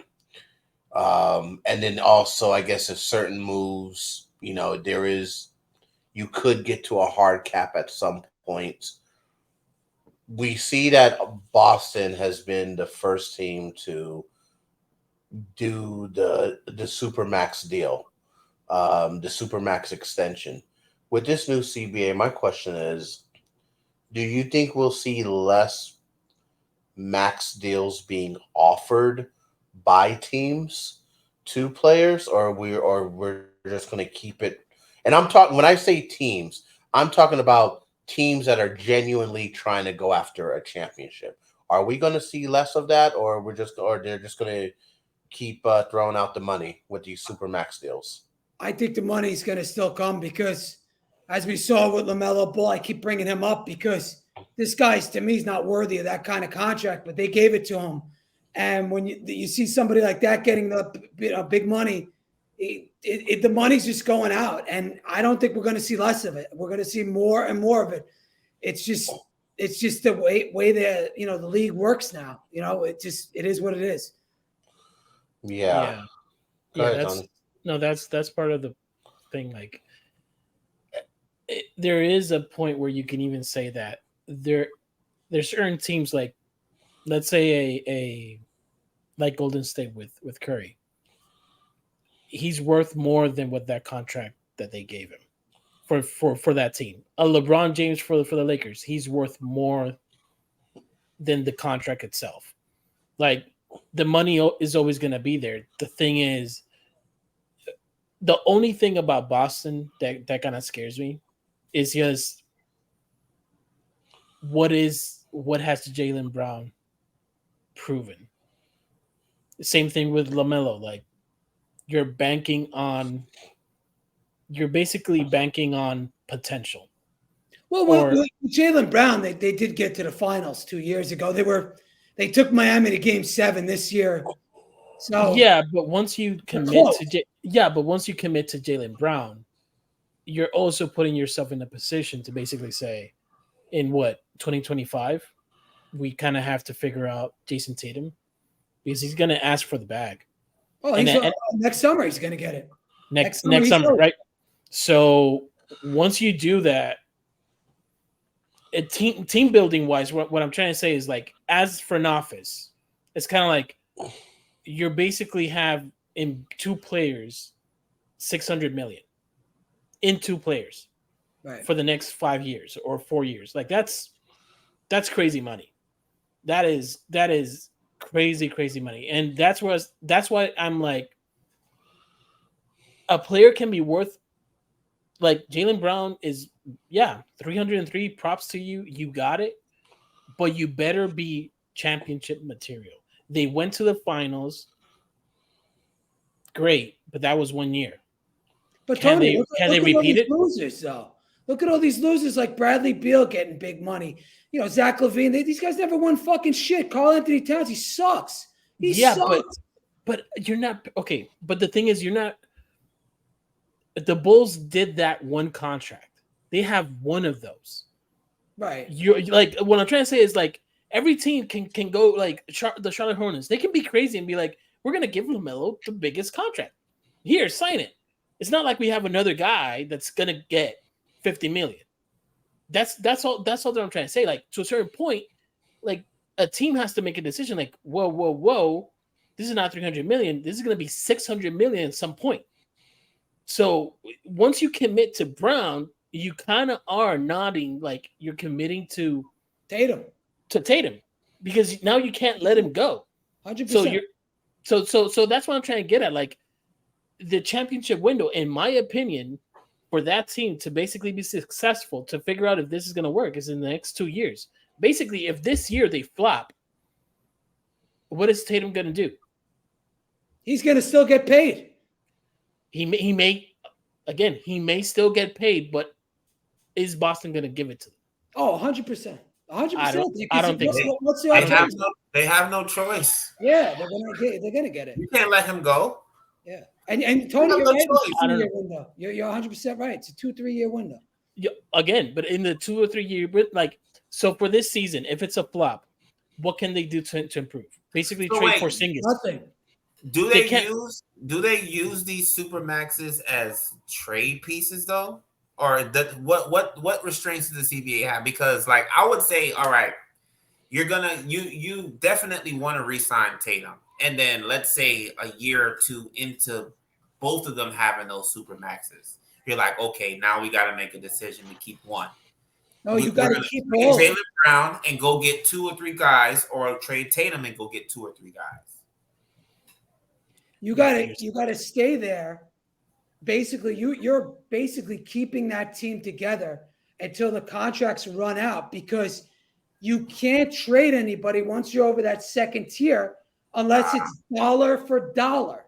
So unless you find the exact same contract as Jaylen Brown, Jason Tatum, Kristaps Porzingis, You cannot trade those contracts. And that's one of the things I found strange this summer is that guys weren't signing the same amount of money.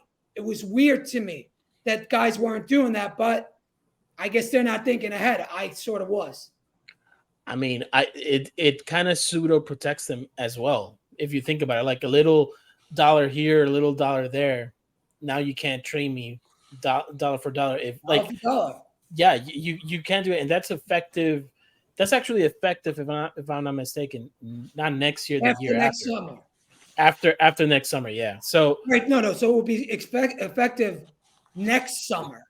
Next summer will be effective. Right? The 100%. This is like the grace year period, right? Yeah, we are now in 110%, which was previously 125%. So now it's 110% for the second apron teams, and then it's 100% for the for those.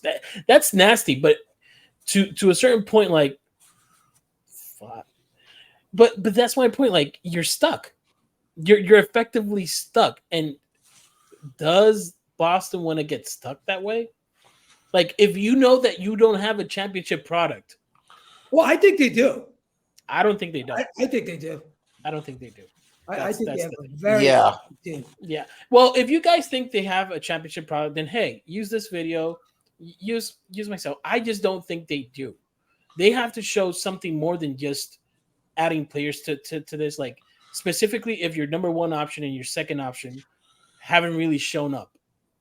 That's all it is. Like, when it matters most, they don't show up. And now that they have Porzingis, the unicorn, which you know very well, I'm just saying, like, he does add a second level dimension in terms of his size and whatnot, but I don't think he's the key either. So he's not necessarily the key, but he's coming off probably the best season of his career last year.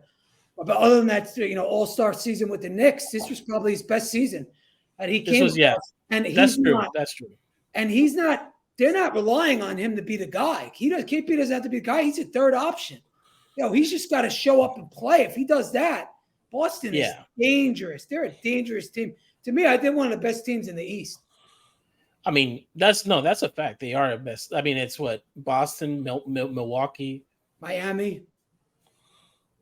They're the top three teams, and then Philadelphia. Philadelphia, to me, Miami is kind of weird. Fucking thing. So yeah, and then you have the Knicks at 5th or 6th. So the Knicks are below those teams.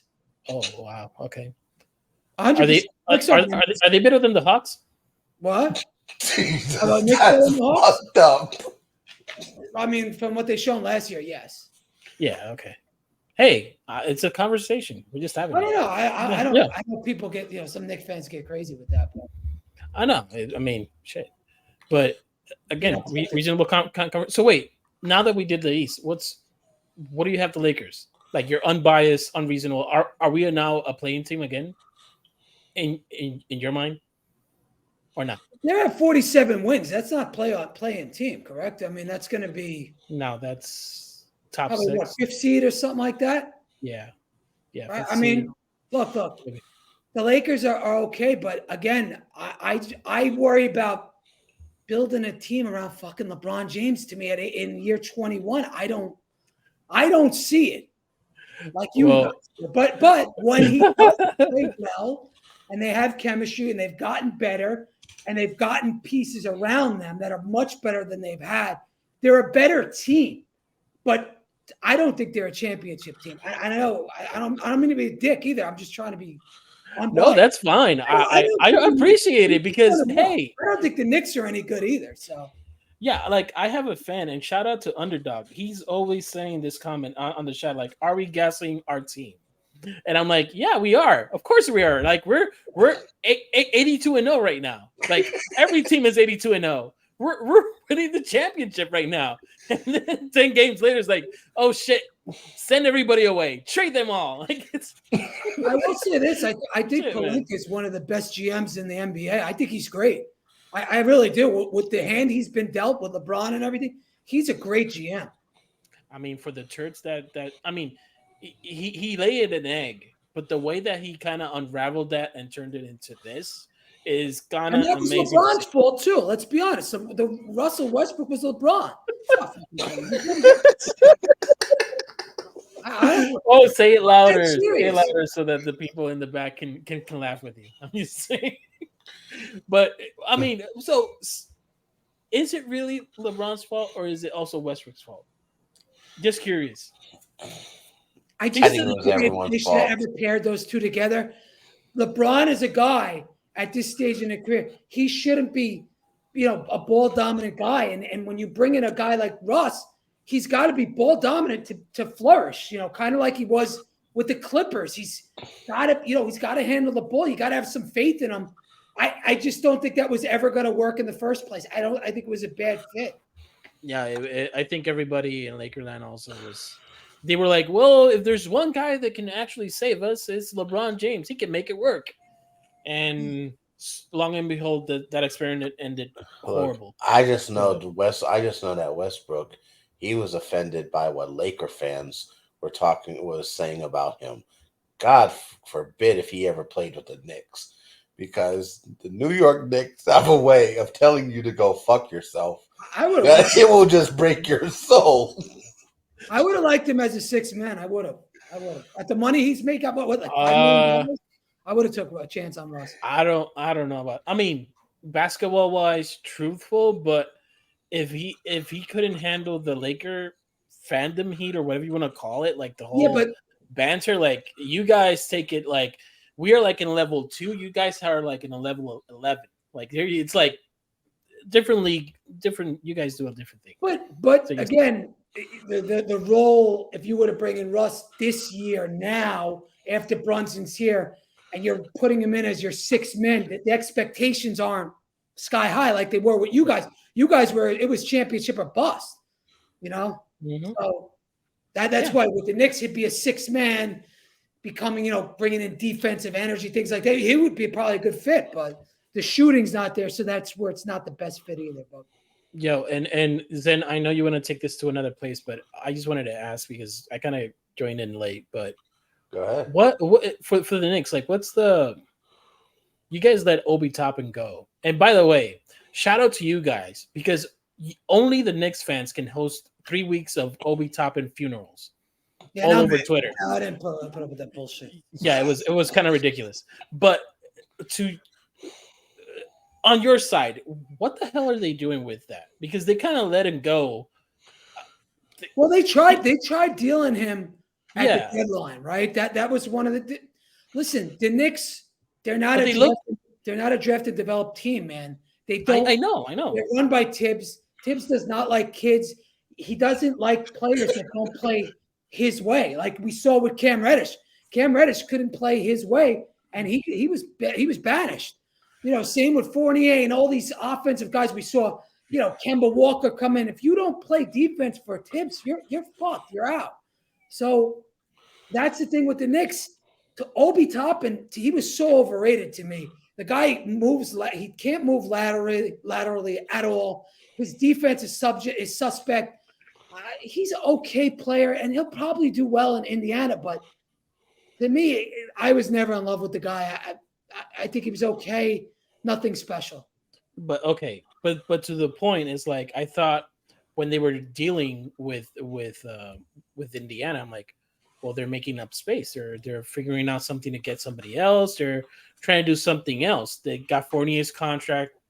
Maybe they go after somebody. But I'm not gonna lie, the team looks incomplete. It's like 4 guards and Randall.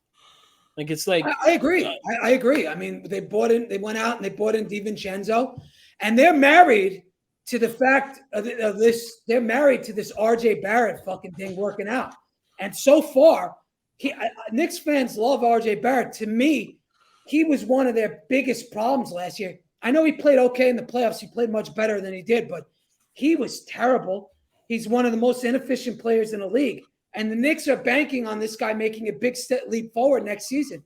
And to me, he's shown me nothing that he's going to be some number 3 option, because to me, he's not. He's not. Josh Hart is better than him. We'll see. So last season, he ranked 87th percentile in wings.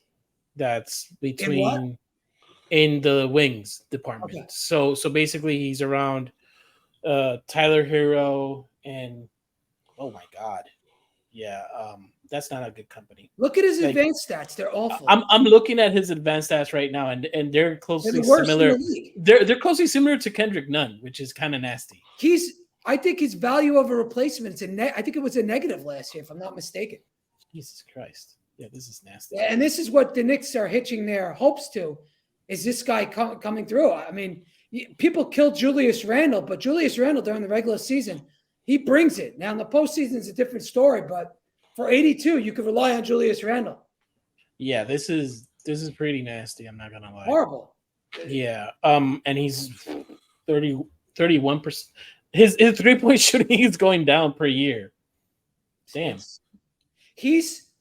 RJ's been, kind of took a step back since 21-22. He had a good second half of 2022.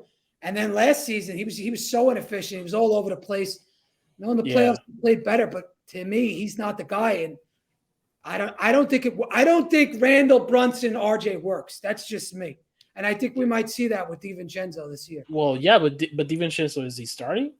Because he can't be coming off the bench. So yeah, because you might see DiVincenzo closing out for RJ. Yeah, but that's what Brunson, DiVincenzo, Hart.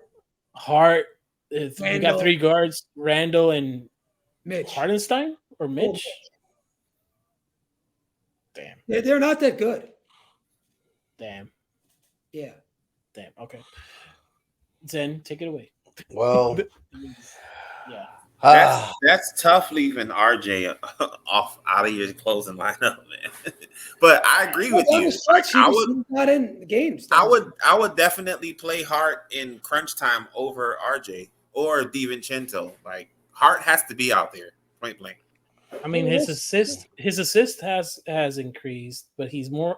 If anything, this advanced stat shows that he's actually passing the ball more than he's really making any shots. Like he's turned into more of a passer. He's inefficient as hell too. He's so inefficient, and unless he comes back, if he comes back and starts nailing 3-pointers, okay, that's a different story. But he's not shown us that he's gotten better with the 3.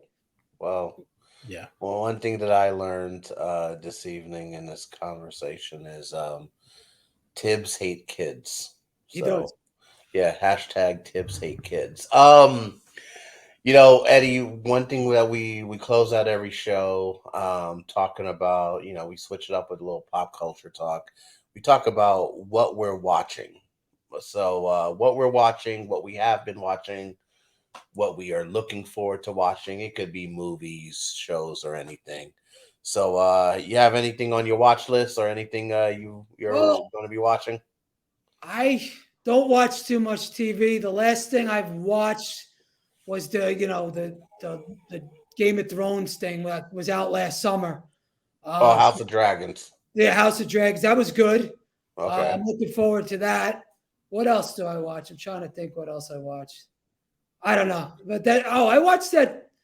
I watched the thing with the Weekend on HBO. Oh, yeah. How was it? Because I heard everyone kept shitting on it. It was only 5 episodes, but it was actually pretty dark. So I heard it was like dark as I forgot what it was. An After Hour. What's the shit called? The Icon. The Icon, yes. It was or The Idols, one of those. Something like that. I heard a lot about it. It was good. I like the Weeknd. He was good. No, he's definitely a dope artist. Like I said earlier, I just finished watching that Will Chamberlain documentary. It was dope as fuck. And he was really like the first like rock star athlete.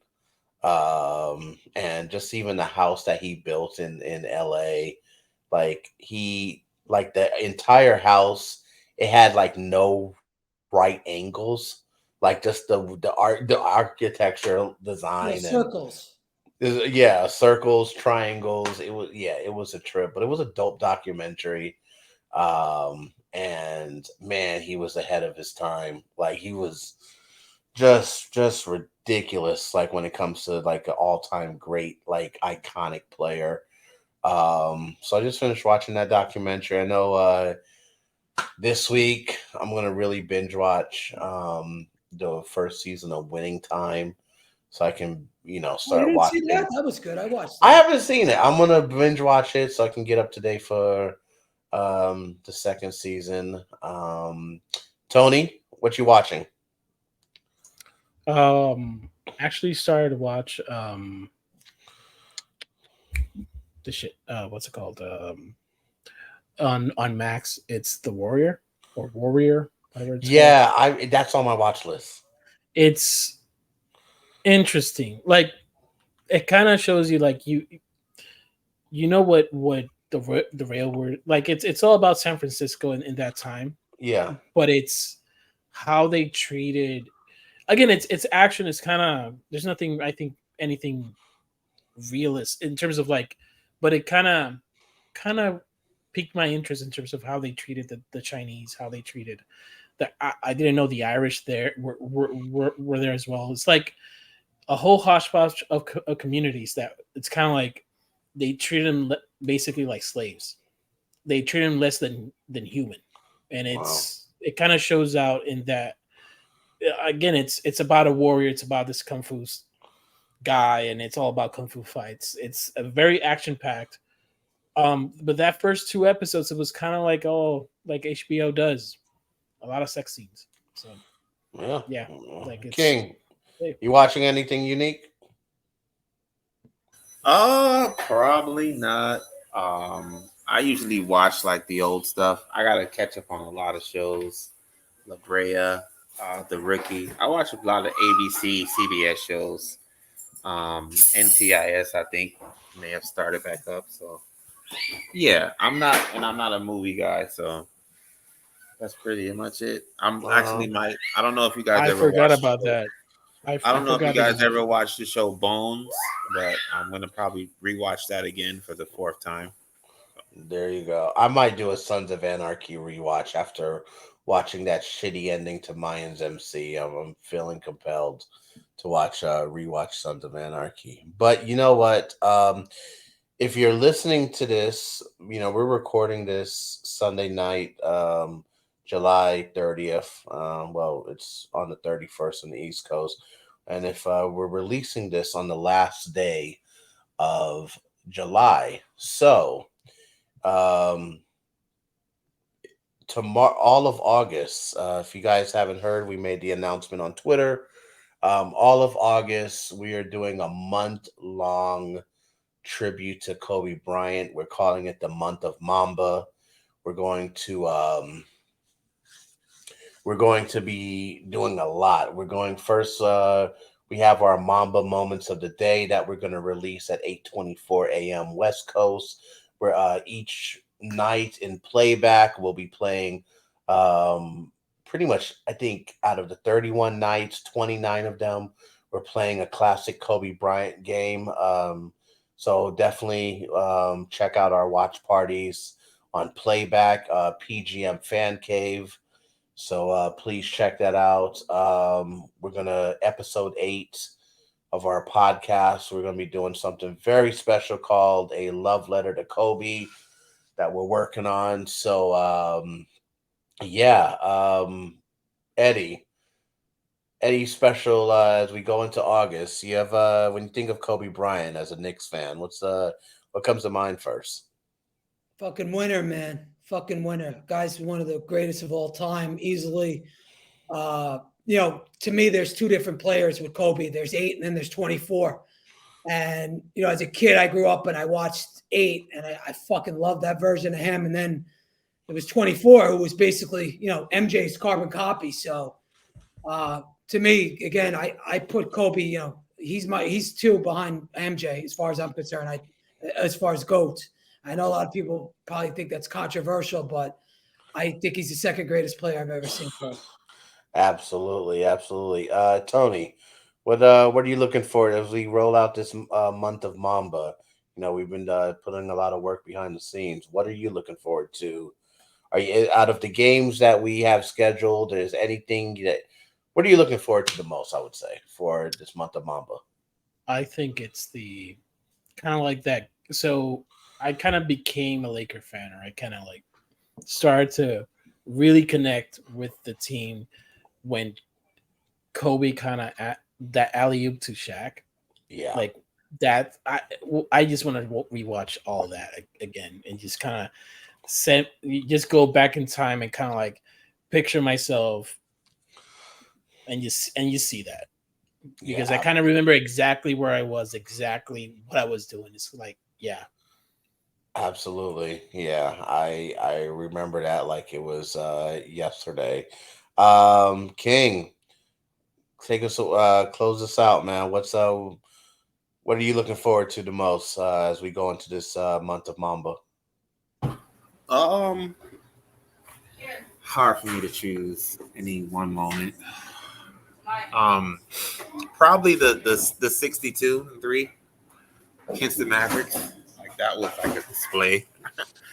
That's probably what the one game that I'm looking forward to rewatching. I haven't watched it again yet, so I'll probably Yeah, be that. I think I think for me, what I'm looking forward to the most, I'm really looking forward to those games between like 2000 during those three-peat years, 2000 to 2002.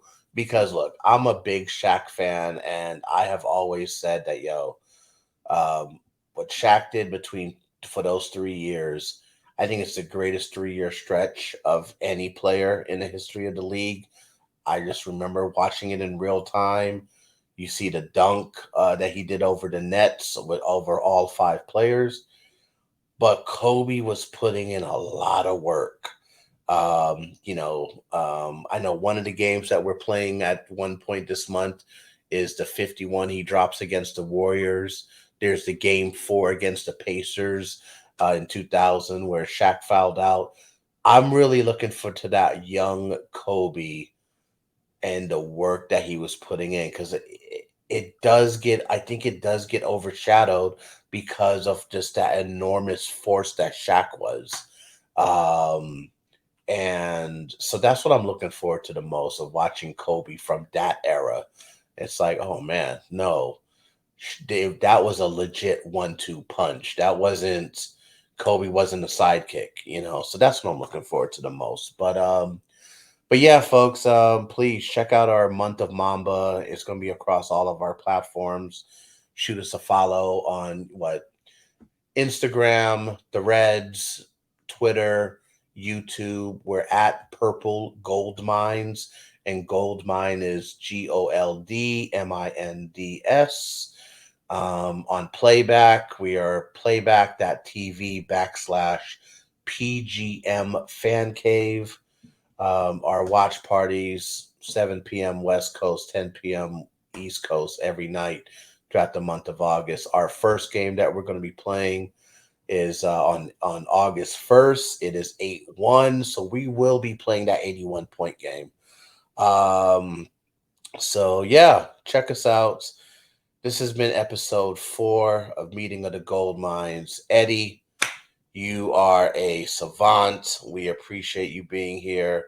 My PGM brothers, Tony, King, appreciate you guys as always. And we will see you next week, episode 5. We'll find some fucking shit to talk about. Yeah, we'll pull something out of our asses. All right, everyone. Peace.